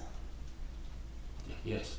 And then when you say cut, everything stops, and it's not just from a creative standpoint, it's also from a safety standpoint. Keep in mind, you're dealing with stunts, special effects, explosives, et cetera, et cetera. So when the word cut is said, everything should cease immediately.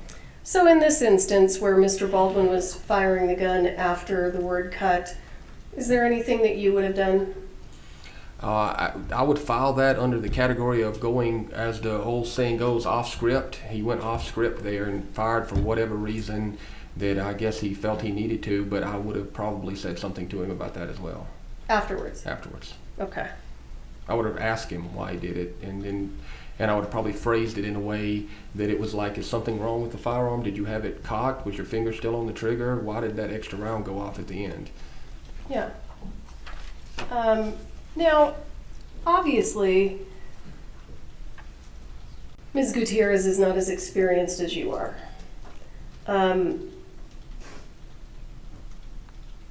Does her lack of experience, in your opinion, change the amount of responsibility she has as the armorer on the movie set? Once you take, I would like to expound on that Sure, a little bit. and move your microphone a little closer if you can, if it will move. Okay. Once you take on the responsibility of safety for another person, you take on a responsibility of making sure that you do what's necessary, even if it's inconvenient, even if it's not in your best interest. And if that isn't something that you feel capable of doing, then you should never step into that position. And it's unfortunate, I feel, that Ms. Gutierrez's experience level on this film may not have worked in her favor. Is the best thing I could probably say there. However, she took the position, and therefore these people on the movie set depended on her guidance and her professionalism to keep anyone from being harmed. And convenience isn't an option at that point. Okay.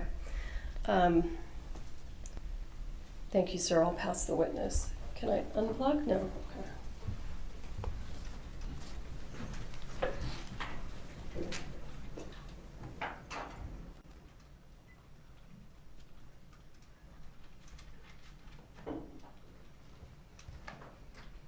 Cross-exam. Thank you, Your Honor. Good morning, Mr. Carpenter. Yes, sir. Yes, sir. I want to first talk to you about your experience and background. It sounds like you were in the police force for how many years? I worked on and off in different law enforcement groups since about, I want to say about 94 up, and I would bounce back and forth in different departments. How many years total were you in the police force? If you count total, I would say probably 4 or 5. Okay. You were in SWAT? I worked on New Orleans Police Department SWAT during Katrina. Okay, sir, and you were in Katrina? That's correct. And then you also worked after that. That's when you started in the movie industry? Yes, sir. Okay, sir, so how would you say in total, how many years do you have firearms experience? Including film? Yes, sir. Yes, sir, I would think, makes me feel old, probably 30 plus years. Okay, and in 30 plus years, I take it you've developed protocols, you've developed best practices over that time. That's probably evolved. Yes, sir. So, sir, when you started, is it fair to say you probably didn't have those same practices you have now? That would be correct. Okay.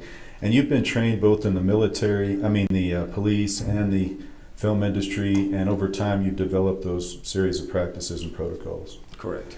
Okay, sir, and do I understand from that there is no national certification of armorers? That is correct, especially in the southeastern United States. Okay, sir. And that means there's no governing body that certifies how much training or experience armorers have to have? Correct. Okay.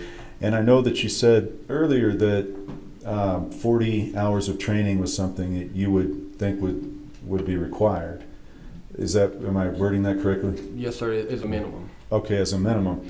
Now, and that's from your experience and background, but that's not in any kind of protocol or written format as in an armor. That's correct, sir. And those hours, if I might add, would just be for safety handling. If you were going to additionally add the work as a professional armorer, you would need some OTJ, some on-to-the-job training under tutelage.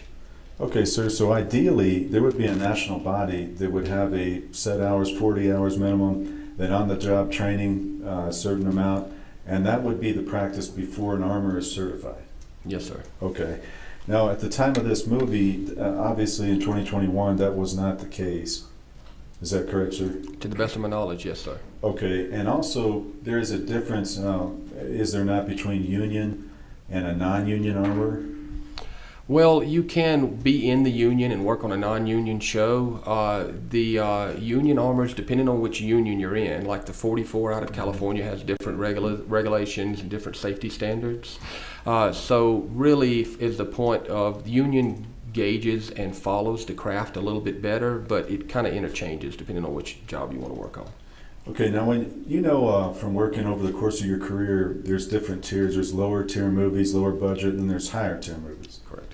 Okay, sir, and I think you said that in your practice now, where you're at now, you try to work with the higher tier movies. Is that right? That is correct. Okay, sir, and you're established, you have your production company. You try to work with the reputable suppliers like ISS, correct? Yes, sir. You're aware from your experience that people just starting out, that may be working on these lower tier movies, you're not going to have the kind of resources, management support, that kind of thing. Is that a fair statement? It would be.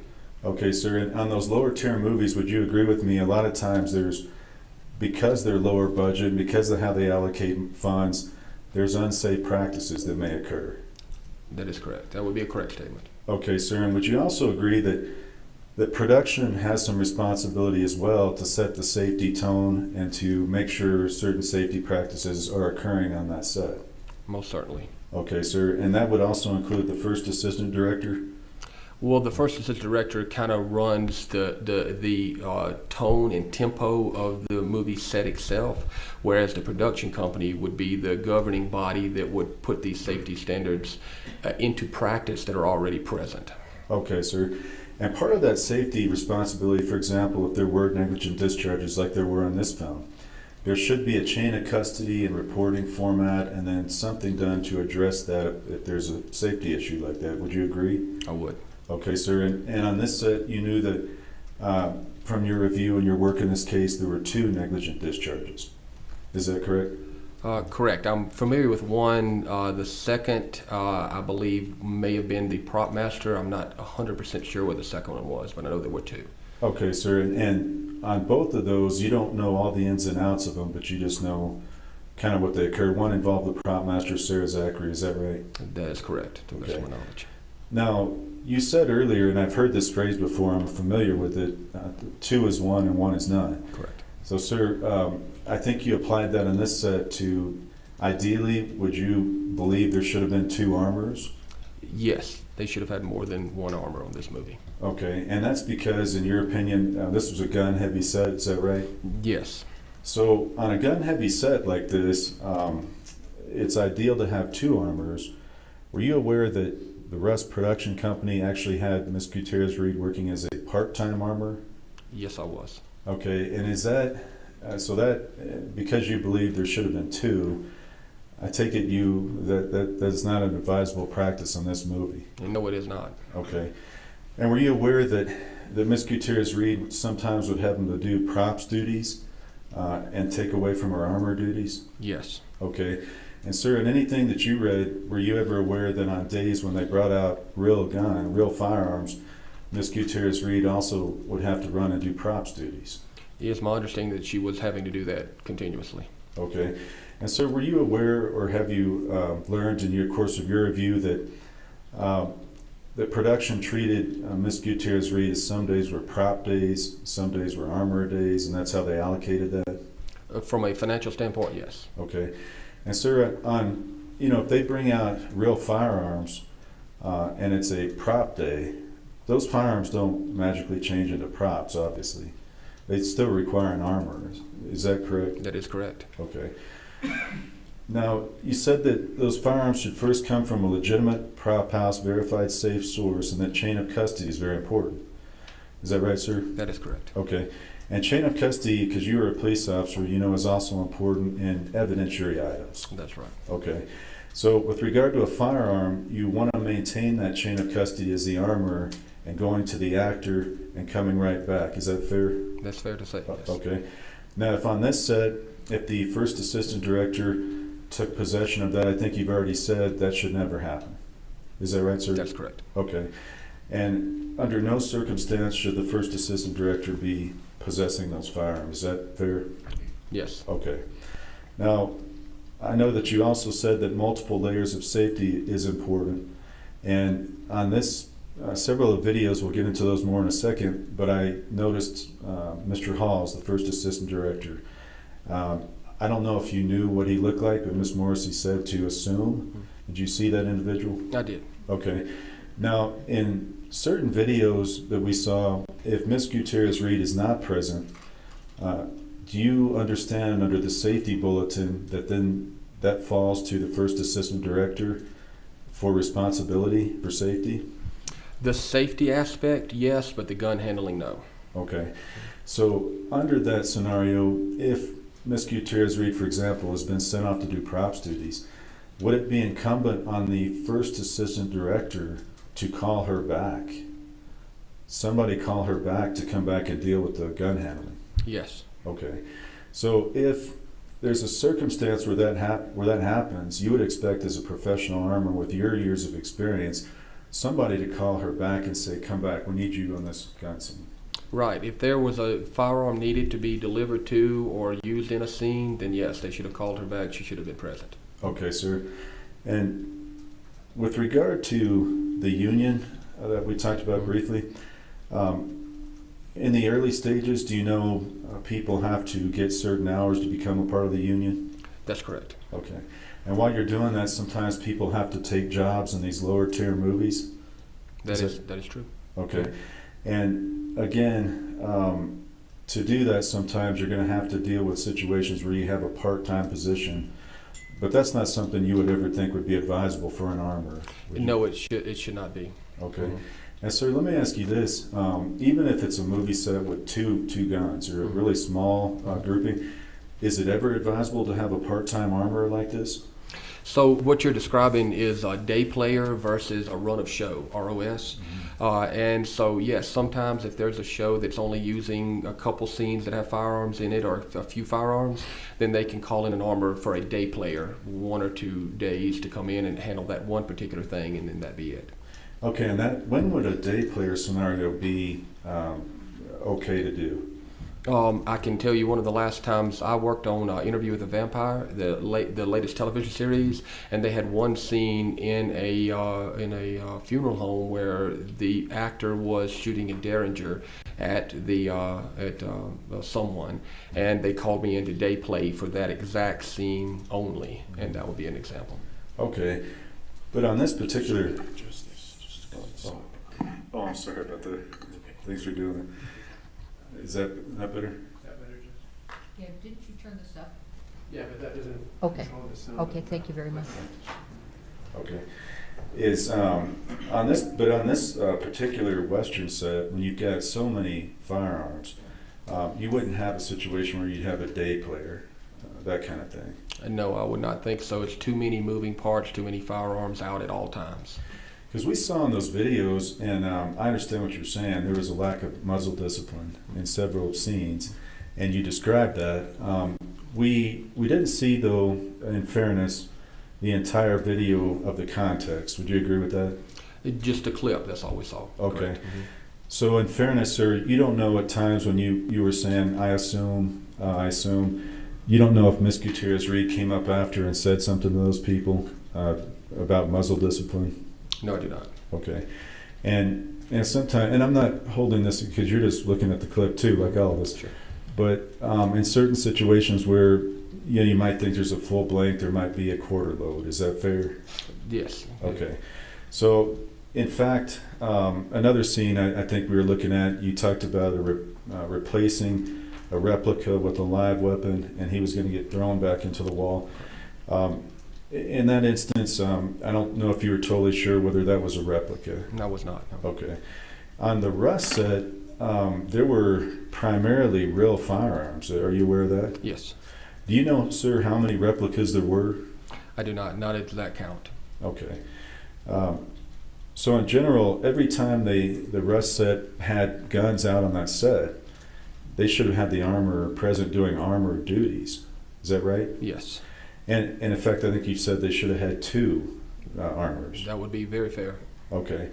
And sir, with regard to the industry, you may have answered this. If you have, I'm sorry, but is there any specific licensing requirement for armors in the industry? It is not. Okay.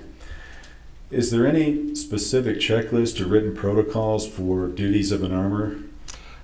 Industry standard and safety protocols put out by IATSE and SAG, et cetera, and CSATF. But aside from those guidelines put out, that is pretty much industry standard, there's no hard and fast rules other than just what's expected on set. Okay, sir, and I know with your professional experience and how long you've been doing this, you've developed very good practices and best practices. But in terms of an armor just starting out, there's nothing really to guide a specific checklist, for example. Nothing short of the Cooper's 4 rules. Cooper's 4 rules, which I want to talk to you about that for a second. Those are what you describe. Treat every firearm as loaded. Don't point at something you don't want to destroy, and keep your finger out of the trigger guard unless you're ready to shoot. Those kind of things. That is correct. Yes, sir. And sir, you saw several clips with Mr. Baldwin violating those rules. Correct. Okay, and I think towards the end I want to talk about that a little more. But he was using the firearm to point at people. In that particular scene, yes, sir. Okay, and he also, I think, did you notice if he had his finger in the trigger guard in any of those? In that particular scene, I noticed that he did not. He had it on the trigger guard on the outside. Okay. And was that the one where Miss Gutierrez Reed was present? That was one where she advised crew to step away from the line of fire. Okay. So, do you know whether she had also told Mr. Baldwin before the scene to make sure he didn't have his finger in the trigger guard? No, sir. Okay. Now, in that particular video, clearing the line of fire is an important part of what an armorer does. Would you agree with that? Yes. Okay, sir. And Miss Gutierrez Reed did indicate she was trying to do that. Yes. Okay. Now, with regard to vintage weapons in this type of Western set, in your experience and training, do they require any specific training for safe use? Not apart from what we've talked about, the basic. They're not a complex weapon system. They're a very rudimentary weapon system. In fact, one of the first modern types of firearms in that category. So aside from just safe weapons handling, they don't require any specificity in that. Okay, sir. Now, I know that you testified earlier that you're a big proponent on training. Very. Sounds like, okay. Now, were you aware on this Rust set that production had a one-day training with all the actors in production? Yes, I'd heard that. Okay, sir. And to you, with your background and experience, to you, would that have been advisable to have everybody trained in mass on that one day? It would not have been advisable. It all depends also on the level of experience for each individual actor. Some may have more experience. You can vet them out pretty quickly by just speaking to them for a moment and see how they, what actionable words they give you back for your questions. Having said that, you make your decision on who needs more training or less training based off of that. But having a one-day mass training is not the best way of doing it. Okay, sir. And with regard to the stuntmen, were you ever aware in your review of this case that they were not participants at that training? I did not know if they were or not, no. Okay.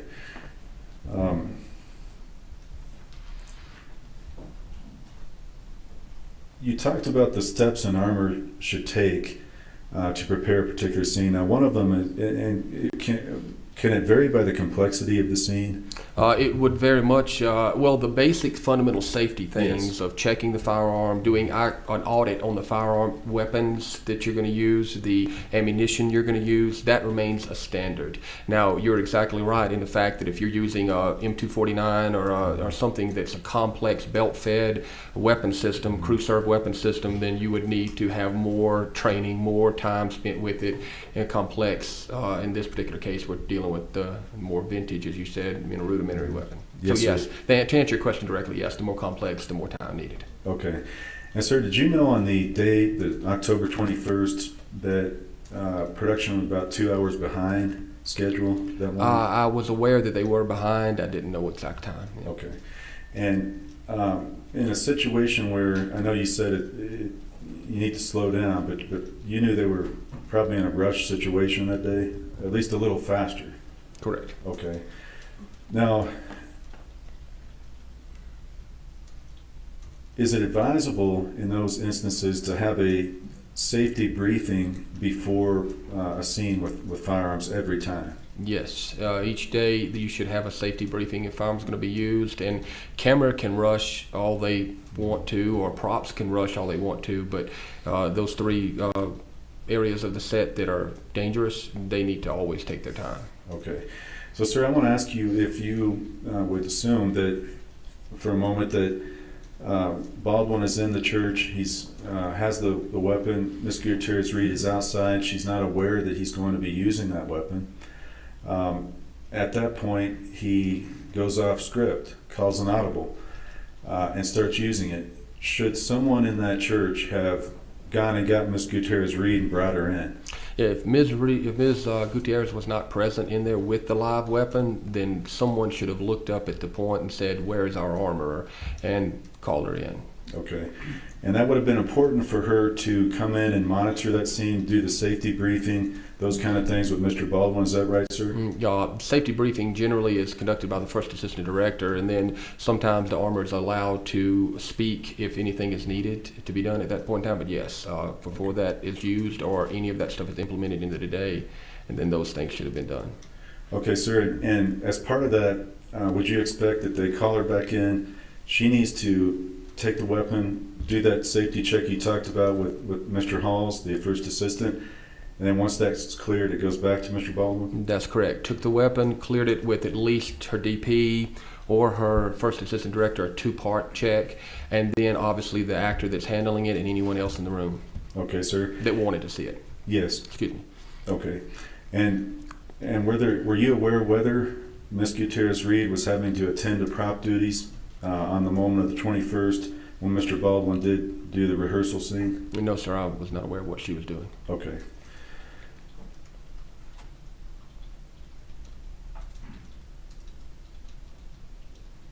Some of those videos that we watched just now, did you notice that Mr. Baldwin was essentially ordering people around? Yes. And I think we saw one of them where he said something like, "Go, go, go, reload, reload," something like that? Right. Okay. I think he said that here we see Mr. Baldwin ordering not only the armorer, but looks like the camera crew. Right. Okay. Now, in that instance, when she's being ordered, I think you mentioned that you would step in and say, take them aside gently and say, we're going to have to slow down. This is a safety issue. Right. Okay. Now, with regard to an A-list actor like Mr. Baldwin, would you agree that it would be difficult for a young armorer trying to get in her second or third production? She's not had 100 productions. Would that be a difficult situation? It would be a difficult situation. Okay. And with that much speed and that much happening and being rushed, and it's Alec Baldwin, is that something that it didn't look like anybody was doing anything? Right. And including, I think we saw Mr. Halls in a few of those. It didn't look like he said anything either, did he? It didn't appear to. Okay.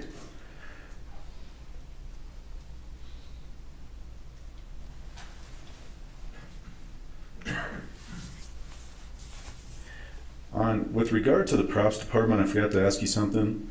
Miss Sarah Zachary was the props head. Were you aware of that? Yes, I was. Okay, and were you aware whether she was Miss Gutierrez Reed's boss as part of that department? Yes, typically the prop master is the boss of the armor. Correct. Were you aware whether Miss Zachary had training in the use of firearms from Seth Kenny? No, I wasn't aware of that. The only knowledge I had of her was her statements that she was not proficient with firearms. Okay.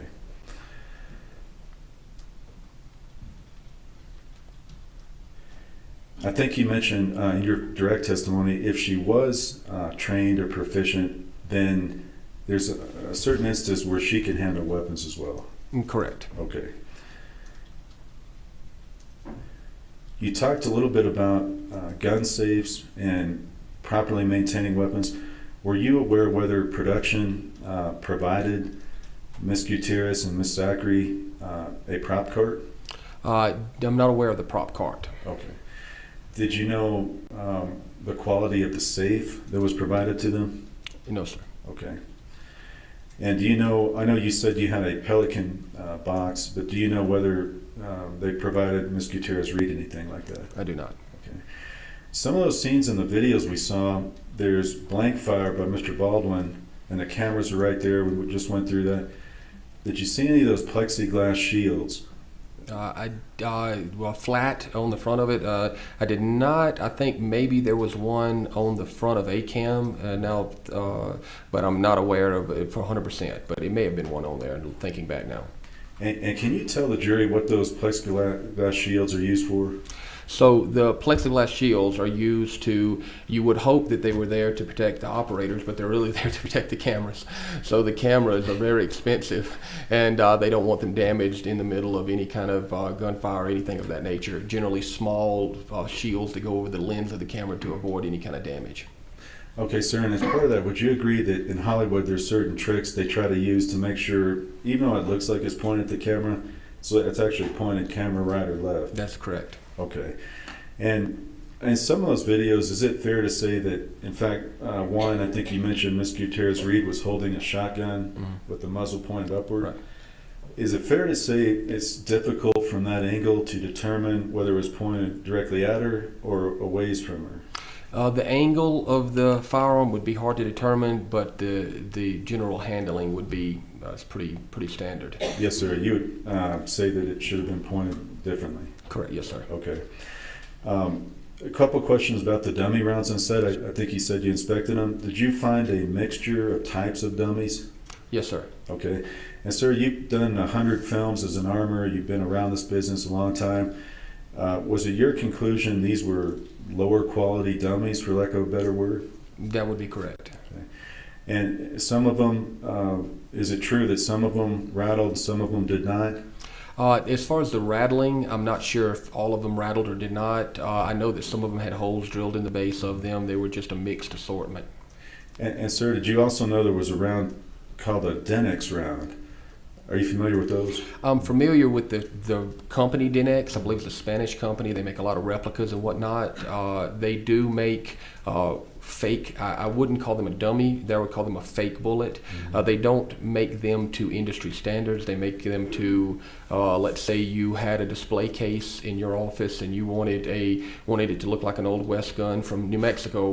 You'd have the weapon in there, which was a replica that looked very authentic, but it wasn't a live gun, and then you'd have some of those Denex rounds in there to look like you had the live rounds in there. They would be for display only. For display only. Yes, sir.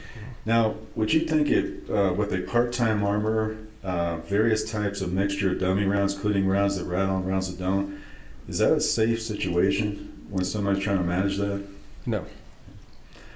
And are you aware that production was the one that sourced the ammunition? No. Purchased the ammunition. I'm not aware of who actually purchased it. No. Okay. In general, in your experience on movie sets, when ammunition needs to be purchased, is that through the props department, production, or who does that? Generally, the props department via the armorer, and whoever the armorer is gives their a recommendation of where they would like to get this from, and then they submit the invoice to production to be reimbursed. On a lower production, it would be fair to say that the production may pay directly to a source of the ammunition, but most importantly, it's through the chain of the armorer or the prop master if they're a certified person on the books of this, ATF books of this person, to receive it through that process. Okay, sir. Now, these dummy rounds cost some money. They're not super expensive, but, there's various types, correct? That is correct. Okay. So you wouldn't typically just throw the dummy rounds away after a scene, would you? No. Okay. I think you mentioned that obviously live rounds never have a place on set. Correct. Okay. So as part of the safety bulletins, you mentioned Mr. Baldwin had a replica Denex 45 and also the real 45 Colt. Is that true? To the best of my knowledge, yes. Okay. Under the safety bulletins, isn't it advisable to use rubber weapons whenever possible? Yes, absolutely. So in the tragic situation when Mr. Baldwin was doing the blocking rehearsal, with your training experience and how long you've been in this, would it have been advisable never to use a real weapon in that scene? Absolutely. And in fact, under a blocking where you're not even filming, would you ever want to use a live weapon? There's absolutely no need for it unless the actor specifically requested, in which case we fall back to the protocol. We talk about the armor being present, et cetera, et cetera. You can, in a blocking scene, literally props many times have Nerf guns or shoot your finger. I mean, it's just for drawing focus and trying to make sure that everything is in the right spot that it's supposed to be in. Yes, sir. Okay. And so with regard to that, if Mr. Baldwin, and I don't know if you're aware of this, if he always preferred the real weapons, is that something that would have been advisable? It would have been a bit outside the norm. I have worked with some actors that from time to time wanted to use the real weapons. It just costs more time and effort on the armorer's part to be present each time you're doing a blocking scene with something that's not necessary. Okay.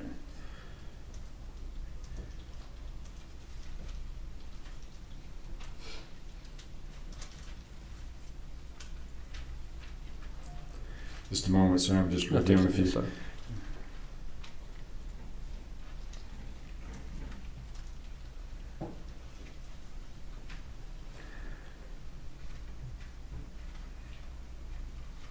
Okay, I want to move to the videos just that we watched. 149.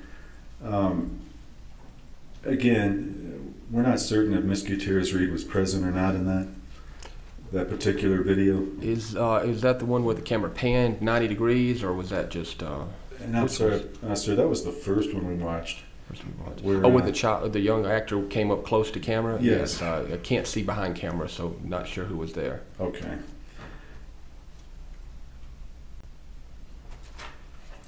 Now I know that you mentioned that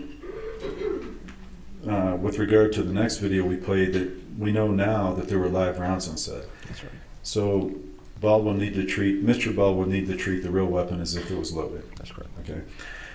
Now in the review of this case, you're not certain when those live rounds appeared on set. What day, is that right? No. Okay. Or how they got on set? No. Okay. But in any event, Mr. Baldwin at that moment should have still treated that weapon as if it was loaded, going back to the other rules. Correct.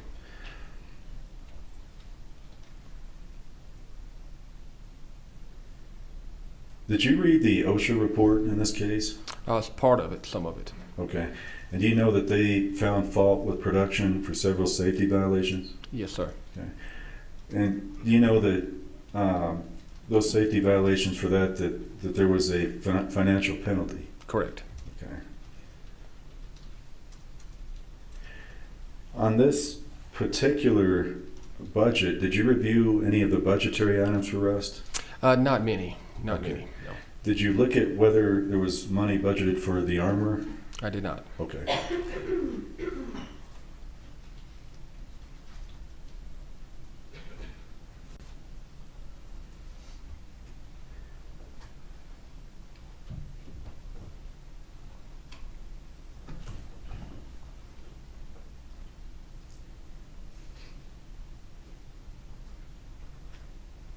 And one more on video 158. I know that there were some assumptions made about various things, but is it fair to say Ms. Gutierrez-Reed may have instructed, if we can't see it on the video, she may have made those instructions? Remind me which one 158 was, please, sir? That one, sir, and I'm getting a little confused, but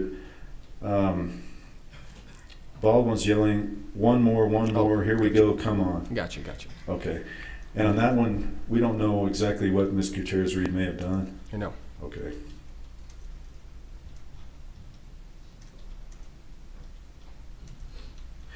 On video 160, this is where Mr. Baldwin instructs the armor how to do her job, telling her to, you saw that video. Right.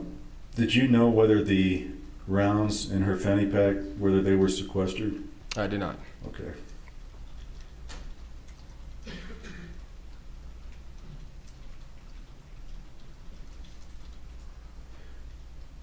Who, in terms of a blocking of a scene, directs that? Is that the director The director generally blocks the scene along with the director of photography, the DP. They work together.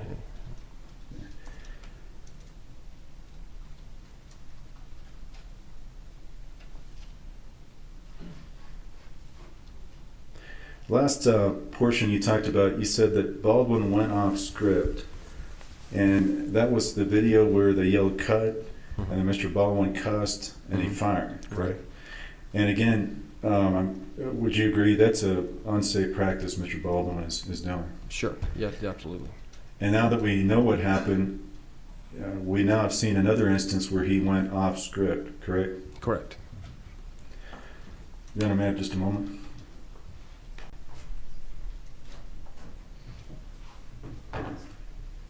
You don't have no further questions, sir. All right, thank you. Redirect.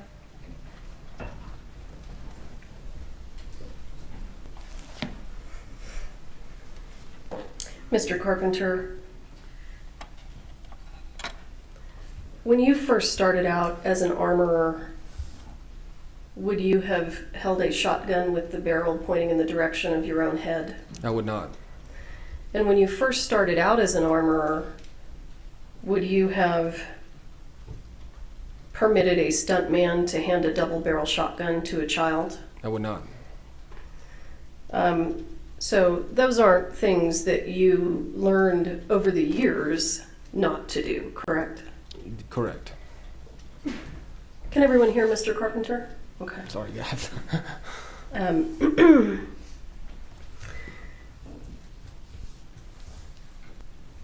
The dangerous handling of the shotgun in the videos by the stuntman,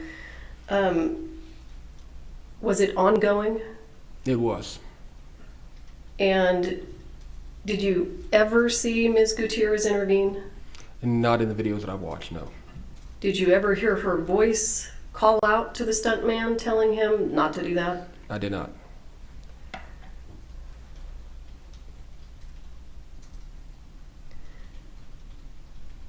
And during those videos that we saw with the stuntman and the gun, he was actually on numerous occasions pointing the gun at people, correct? Correct.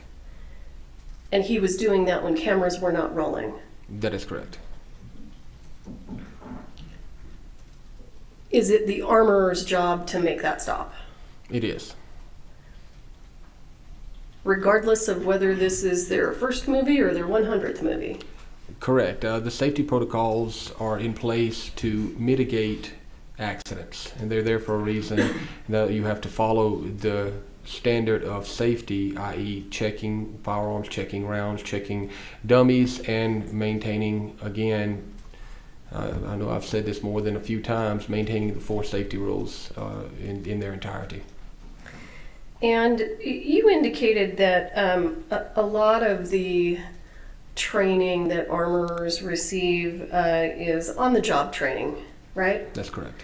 And in reviewing the discovery in this case, did you become aware of how Ms. Gutierrez received her training? Somewhat. Understood that it was a little bit of tutelage from her father, from Thale Reed, and that is about all that I knew. And let me stop you there. Are you aware of who he is? I am. And based on what you know of Mr. Reed, is he qualified? He's a qualified armorer to work. He works in a specific genre of films more than anything, and he's been on a lot of major shows. Does he have a reputation in the industry? He does. Oh, sure.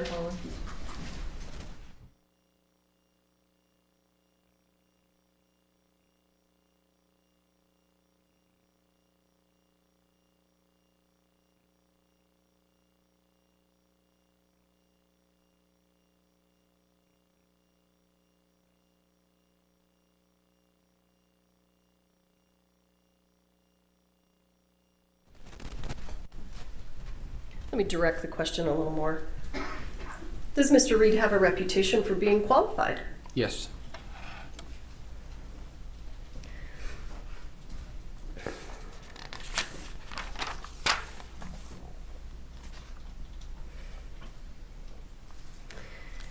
Based on everything that you know about this case, was it a low-quality dummy round that killed Ms. Hutchins? No.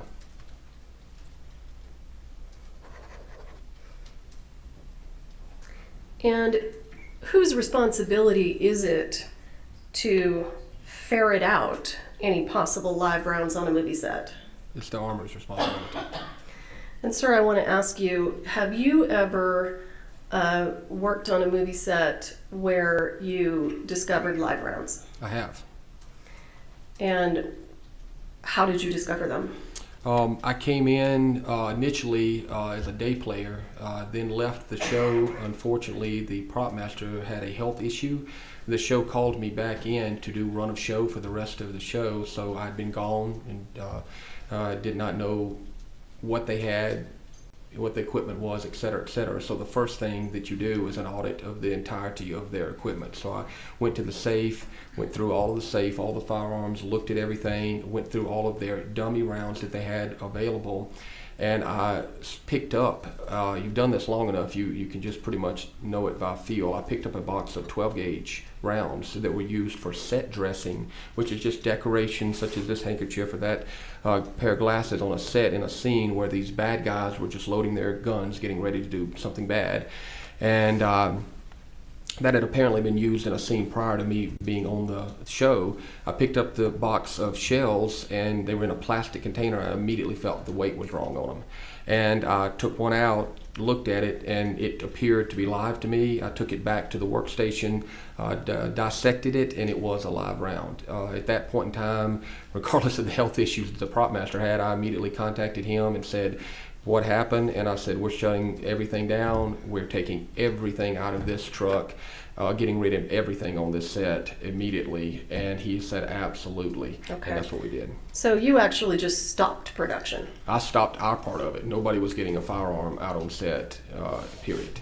Okay. They can film the scene on the beach if they want to, but no one's getting a firearm at that point. And you found the live ammunition by just doing your inventory, correct? That is correct.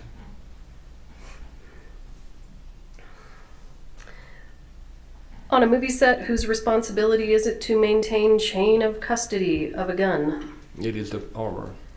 And whose responsibility is it to maintain chain of custody of ammunition? The armor. In your opinion, should Ms. Gutierrez have given the gun to Mr. Halls? No.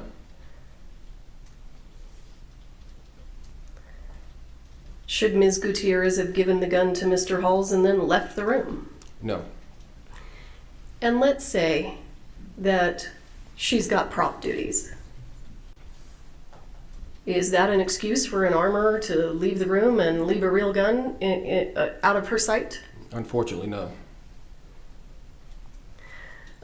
When you are an armorer on a movie set, and let's say you also have prop duties, how do you prioritize those things? They generally, if it's a movie where they only have a few firearms, you can work props on the days that there's no firearms present, and armor on the days that weapons are present. But an intermingling, the two never shall meet. In other words, if there's firearms on set and you're doing prop duties, you're an armorer. You're not a props person because you cannot do both jobs adequately. Okay.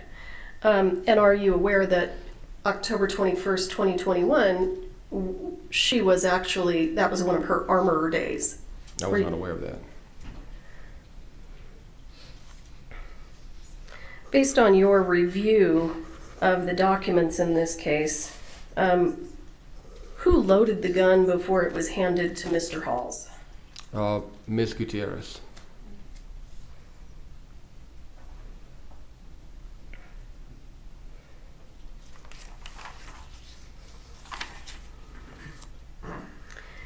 And on a movie set, whose responsibility is it to ensure that anyone handling a gun on set has received proper training? The armor.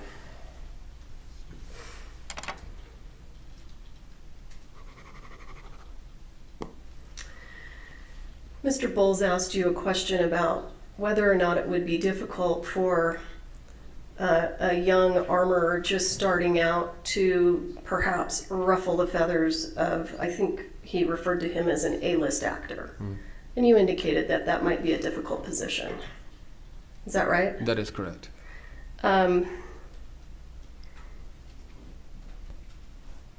Is the armorer required to do it anyway? If it becomes a safety issue, yes. In your opinion on the set of Rust, was it a safety issue? Yes, it was.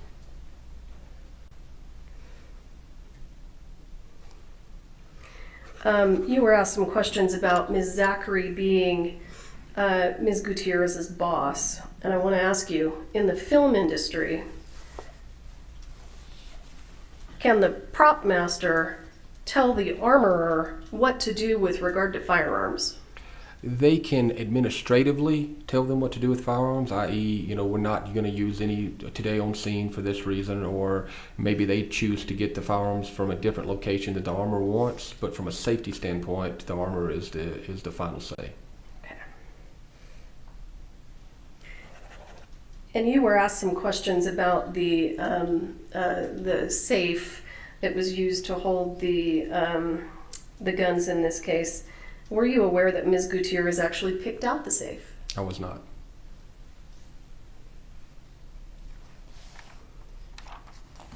Excuse me.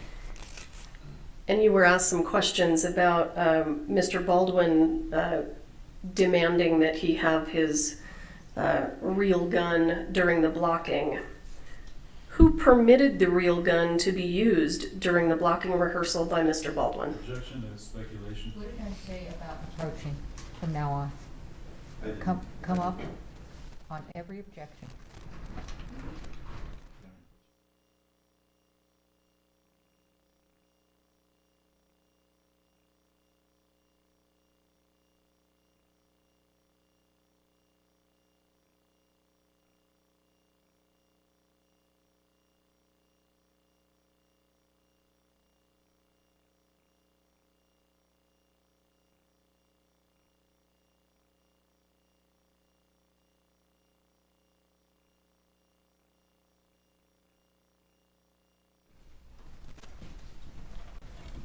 Do you recall the question? Could you repeat, please? Who permitted the real gun to be used during the blocking rehearsal by Mr. Baldwin? Ms. Gutierrez. All right. I don't have anything else. Thank you, sir. Thank you. Your Honor, may I ask a few more questions? Do you have any objection to that? As long as they remain within the scope of redirect, I do not have an objection. Go ahead. So a few more questions on that last question. You're not certain whether, or do you know whether Mr. Halls handed Mr. Baldwin the weapon? It's my understanding that he did hand the weapon off to Mr. Baldwin.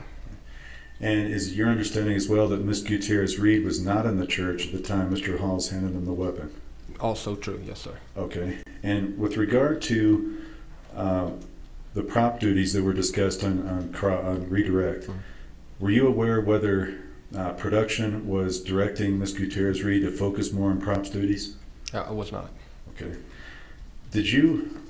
Were you aware that on the day in question there were a number of props that needed to be present? No. Counsel approach.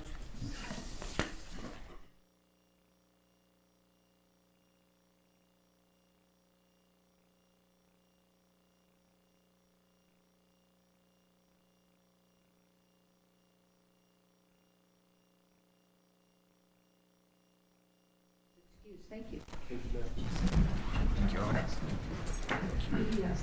All right, counsel approach.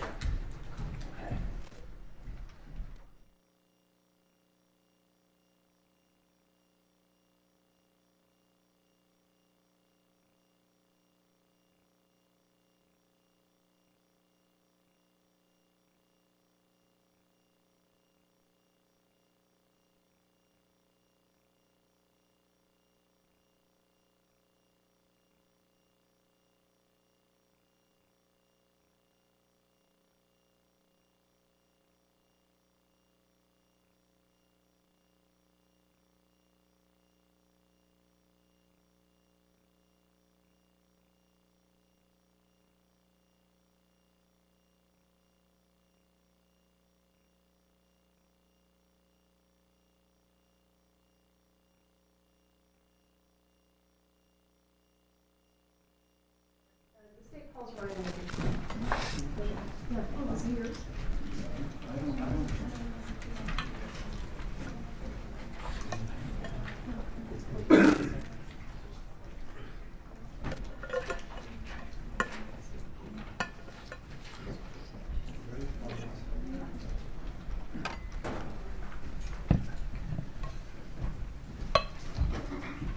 the judge, raise your hand. Do you swear affirm under penalty of law that the testimony you'll give in this case will be the truth, the whole truth, and nothing but the truth? Yes. All right, have a seat, talk into the microphone.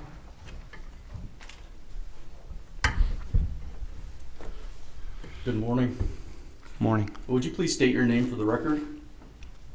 My name's Ryan Winterstern. And would you spell your last name for us, please? Winterstern. Thank you. Mr. Winterstern, were you involved in the Rust movie? Yes. And what was your involvement? I was one of the producers. And as a producer of the movie, can you give the jury an idea of what your description, your job description was as a producer? Me specifically, or the producers in general? You specifically. I was one of the producers who helped procure the financing for the film. Okay. And were you on the set of the filming pretty regularly? Yes. Okay. Would you say that you were on the set every day? Yes. Okay. And what would you typically do while you were on set? It just depended on the day. Sometimes I'd be a liaison for the actors. Okay. The primary reason that we've asked you here today is because the defendant testified at an OSHA, or actually it was an Occupational Safety Board hearing. And during the hearing, she testified that she spoke to two producers, one named Ryan and one named Nathan. She wasn't clear about the last names, but she did identify the first name. She said that she had come to Ryan and Nathan and complained that she needed additional armor time to work, in particular with Mr. Alec Baldwin concerning his cross draw. Do you have any recollection of a conversation with the defendant about her needing additional armor time? I don't recollect that conversation. Okay. And do you believe that she had that conversation with you, that it would be something you would have remembered? I believe so, that I would, if the conversation did happen. Okay. Did you have many conversations with her? I don't believe so. Okay. So it's likely something you would have remembered, you say? I assume so. Okay. Thank you. I'll pass the witness. Cross-exam.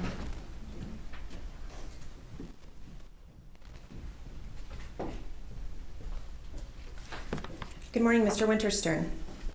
Good morning. I believe you said that your involvement pertained to financing, right? Yes. Okay. Is the financing of a film gathering investors to contribute money for the funding of a film? Is that what you mean by that? That could be part of it. Okay. Now, can anyone just invest in a film, or do you have to be an accredited investor with a high net worth? I believe anyone can invest in a film. Okay. Is it true that a film that's made here in New Mexico can have, it actually receive about 40% of its costs back as a transferable and sellable tax credit? I don't know the exact. There is a tax credit though. Okay, you don't know the specifics, but would you agree with me that there is a tax credit where you get costs back? Yes.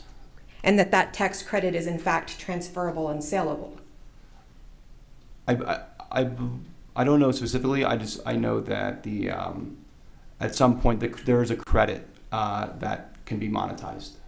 Okay, and that credit that's monetized, that would be there regardless of whether the film even makes money at the box office, right? I believe so. So would you agree with me then that Rust was essentially a tax shelter? I don't understand the question. Okay, do you know what a tax shelter is? I don't know the definition. What is your I just want to make sure we're talking about the same thing here. So, do you know what a tax shelter is, basically? Objection. Asked and answered. What if I told council, because of the outburst yesterday, everything is approached, so come up.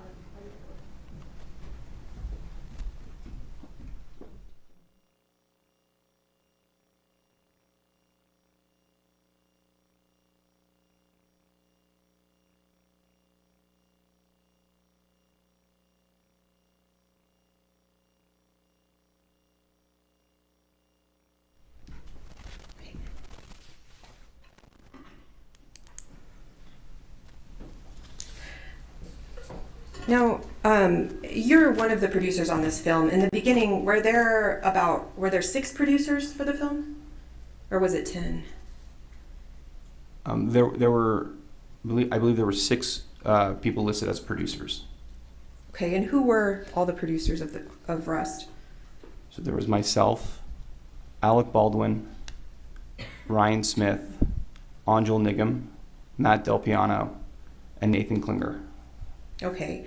Now, to me, I'm not greatly familiar with film. That sounds a little top-heavy to me. Is that normal for a low-budget film to have so many producers? I don't know specifically. I would say it could. Sometimes yes, sometimes no. Okay.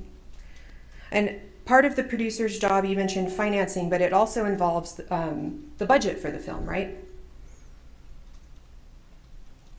Well, I mean, in terms of what? In terms of the budgeting for how funds are going to be allocated to make the film. Oh, a budget is made, but that would be by the line producer. So you're saying that just the line producer makes the budget? Is that what you're saying? Yes, the line producer is the one who creates the budget. Did you have any role in helping create the budget? I received the budget. I saw the budget, so I was part of the process in terms of I was able to see the budget. All right, and you then approved the budget also, right? Objection.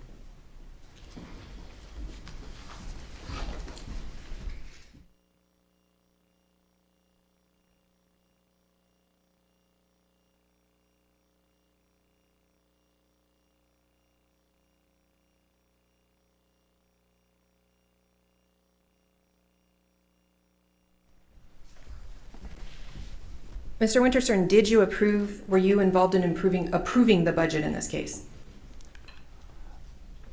I would say that my role was to procure the financing to match the budget. I see, okay. And you became involved in this film, it was several months prior to the actual filming, right?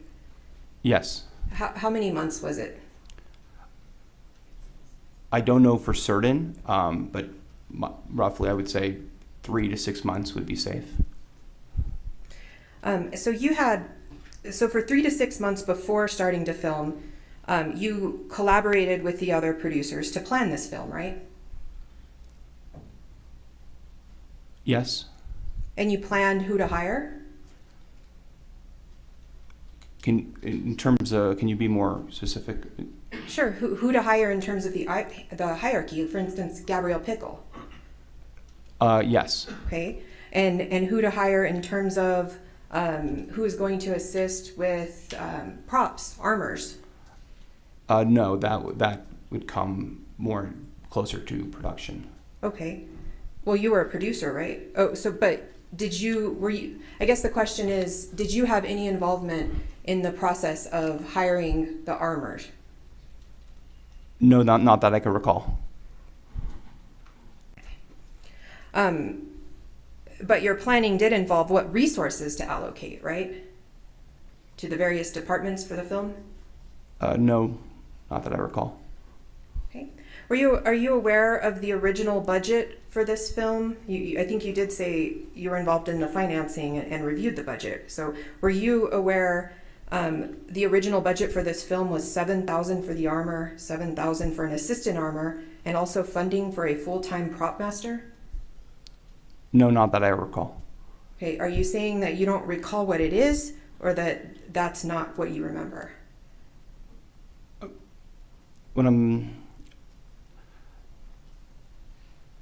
think what I'm saying is that the line producer creates the budget, and it's predicated on union obligations, and so they would create that predicated on what that would be. I don't really get involved in what they call the below the line aspect of it. Okay, so the below the line, you are above the line, right? I believe a producer is part of the above the line. And as a producer, you don't know what funds were set aside for the armor? I did not know. Not that I recall. Do you recall what day filming actually began? Specifically? Right. I know it would have been in October of 2021. I don't know, I can't remember the exact date. I would assume it was early October or around October 10th. Okay. And do you know how many total filming days were allotted for this film? I believe it was, at the time, I believe it was 21. Okay. And you said you didn't know, I believe, specifics on the budget breakdown for what was allotted for the armor, part-time, or assistant armor, all of that. But were you aware that it finally came down to the set having just a part-time non-union armor with no assistant armor? Like I said, I wasn't involved, so I don't recall specifically how those decisions were made. Were you aware that Hannah Gutierrez was only working as an armor part-time? She was also working as props. Were you even aware of that? Council approach. Is there an objection, Your Honor? Yes, he's good.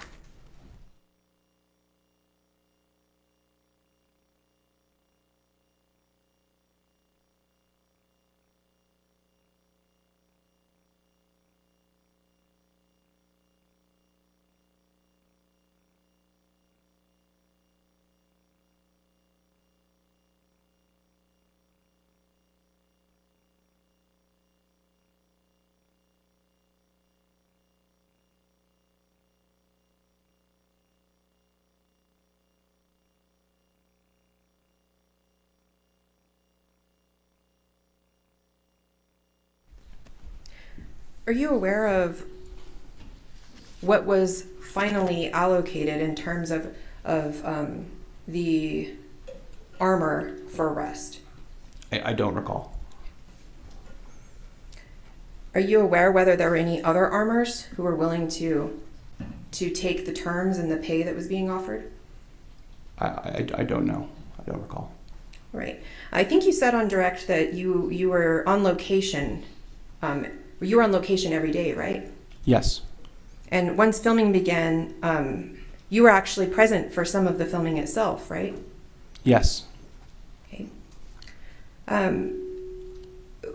Who was the actual signatory for the Rust Movie Productions, LLC? My understanding is it to be Ryan Smith. And he was also one of the producers, right? Yes. And he was on location during the filming as well, right? Yes. Okay. Was the owner of the Rust LLC ever at one time Alec Baldwin? I'm sorry, can you ask the question again? Yes. Was the owner of the LLC who owned the rights, let me rephrase that, to the movie ever Alec Baldwin or his company? That was my understanding. Okay. So I want to be clear. So if I understand what you just said correctly, Alec Baldwin was at one time the owner of the rights to Rust LLC? Objection. What can you Just a minute, he objected. I think I know it.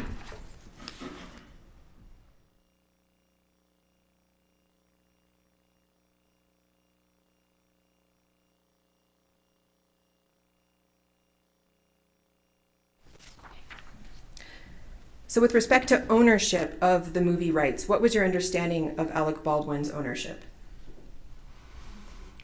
That he had at some point commissioned a script or through his company, and that him or his company had controlled that script. Okay, and you said had controlled that script. Did Alec Baldwin, to your knowledge, ever sell the rights back to Rust? Yes, that in order for the film to get made, the rights were transferred to Rust Movie Productions LLC, from my understanding. Okay. And was any part of your job as the producer to give direction to the stills photographer? I don't believe so. Okay. Were you were also there on location when the shooting occurred, right? I was at base camp. Right, and base camp is on location, right? Yes, I assume so then, yes.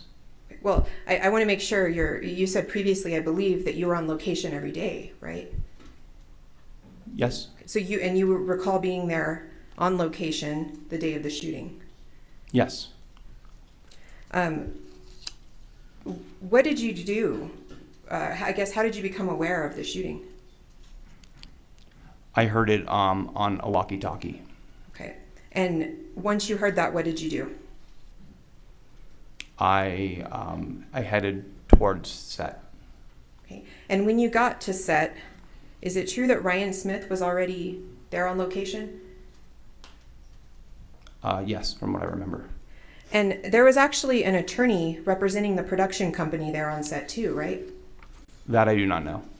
Okay. You don't remember talking to an attorney on the day of the shooting? I do remember there was someone, but I don't know what their role was specifically. Okay. So sitting here today, are you saying you don't remember if there was an attorney on set the day of the shooting? No, like I said, there was an attorney. Okay. But I don't know specifically what they were doing there. Okay. Did you know that attorney, whether or not that attorney represented the production company? I did not know at the time, no. Do you know that now? No, actually, I don't know. Okay. And after the shooting, did you see Alec Baldwin at any point? Yes. Right after the shooting, when you ran up there? I don't recall exactly when I saw him specifically, but I do remember seeing him at some point after the shooting. Do you ever remember seeing Alec Baldwin outside the church making phone calls after the shooting? Yes. And was Mr. Baldwin also there with his assistant Jonah at the time? Yes. And this is after the shooting? Yes. And did you talk to Mr. Baldwin in that moment? I'm sorry, which moment? The moment after the shooting, when you're there and you see him on the phone? I did speak to him at certain points, I believe. Yeah, I remember speaking with him. Okay. And have you communicated with Mr. Baldwin since the shooting? Yes. In fact, is it true that you did stay on the production after the shooting and finish the film, right? Yes, that's correct. I'm going to switch gears a little bit. Do you remember the morning of when the camera crew quit? I'm sorry. Do you ever remember the camera crew in this production of Rust quitting? Yes. Were you aware of any of the without telling us right now, were you aware of any of the grievances that the camera crew had about, were you aware of any of the grievances that they had throughout this production? Yes. Were you aware whether any of those grievances had to do with not being properly paid? Not that I can recollect. Recollect. Were you aware if any of the grievances about regarding the camera crew quitting were about production ignoring requests about safety meetings? Not that I can No? recollect. Well, were you ever made aware of emails sent to emails sent by the camera crew stating reasons why they quit? Well, there was only, I can only recall one email. So you were aware of an email that camera crew sent stating reasons why they quit? Is that what you're saying? Yes. Okay. And you didn't take any steps to try to remedy the situation with the camera crew? My understanding that the people who were in charge were handling. So I just assumed that the people who needed to take care of however that needed to be handled were doing that job. Okay, and so you assumed the people were in charge were handling it. Who would that be? Gabrielle Pickle? Yeah, she would be one of the people, yes. Would that be Dave Hall? To a certain extent, sure, yes. Okay. It wouldn't be Hannah Gutierrez, right? She wasn't in charge, was she? I think the context of that question matters. Okay. Let's talk about, were you ever made aware of accidental discharges when making this movie? I was aware of one. Okay. That I can remember. Did you, in fact, you said you were made aware of it. You actually heard it go off, didn't you? That's how I was aware. I was aware because I heard it. Okay. And as a result of that accidental discharge on set that you actually heard, did you direct any safety meetings about that? No. Okay.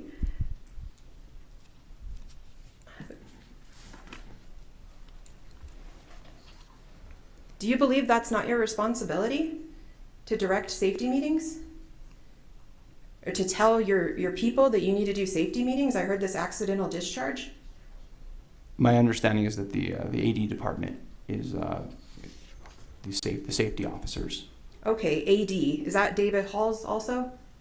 Dave Halls would be the AD, yes. Okay, but AD worked for production, right?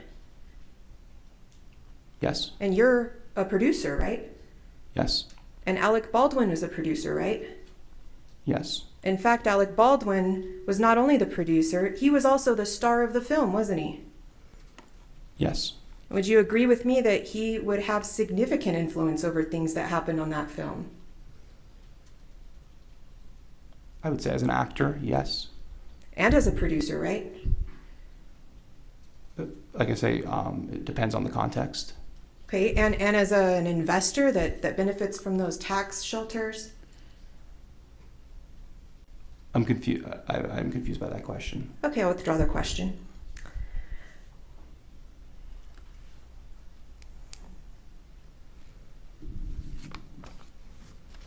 Just a minute, Your Honor.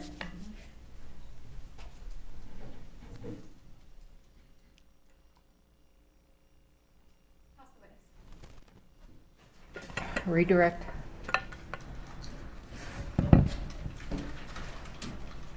Mr. Winston, do you recall the defense counsel just asking you about whether one of the complaints from the camera crew was accidental discharges on the set? I'm sorry, can you repeat the question? Sure.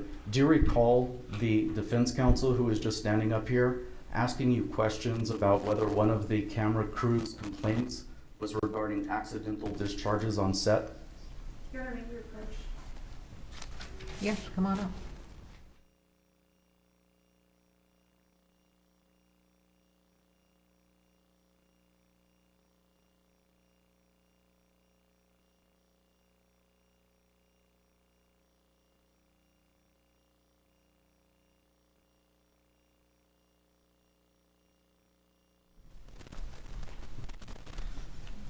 You were aware of at least one accidental discharge on set, correct? Yes. And who would you expect to be in charge, the person responsible for ensuring that there are no accidental discharges on set? My assumption would be that it would be. Overruled. I would say it would be both the AD department overseeing safety, and also it'd be, I would assume, the role of the armorer. Okay, thank you. All right, Nothing you're excused. Thank you.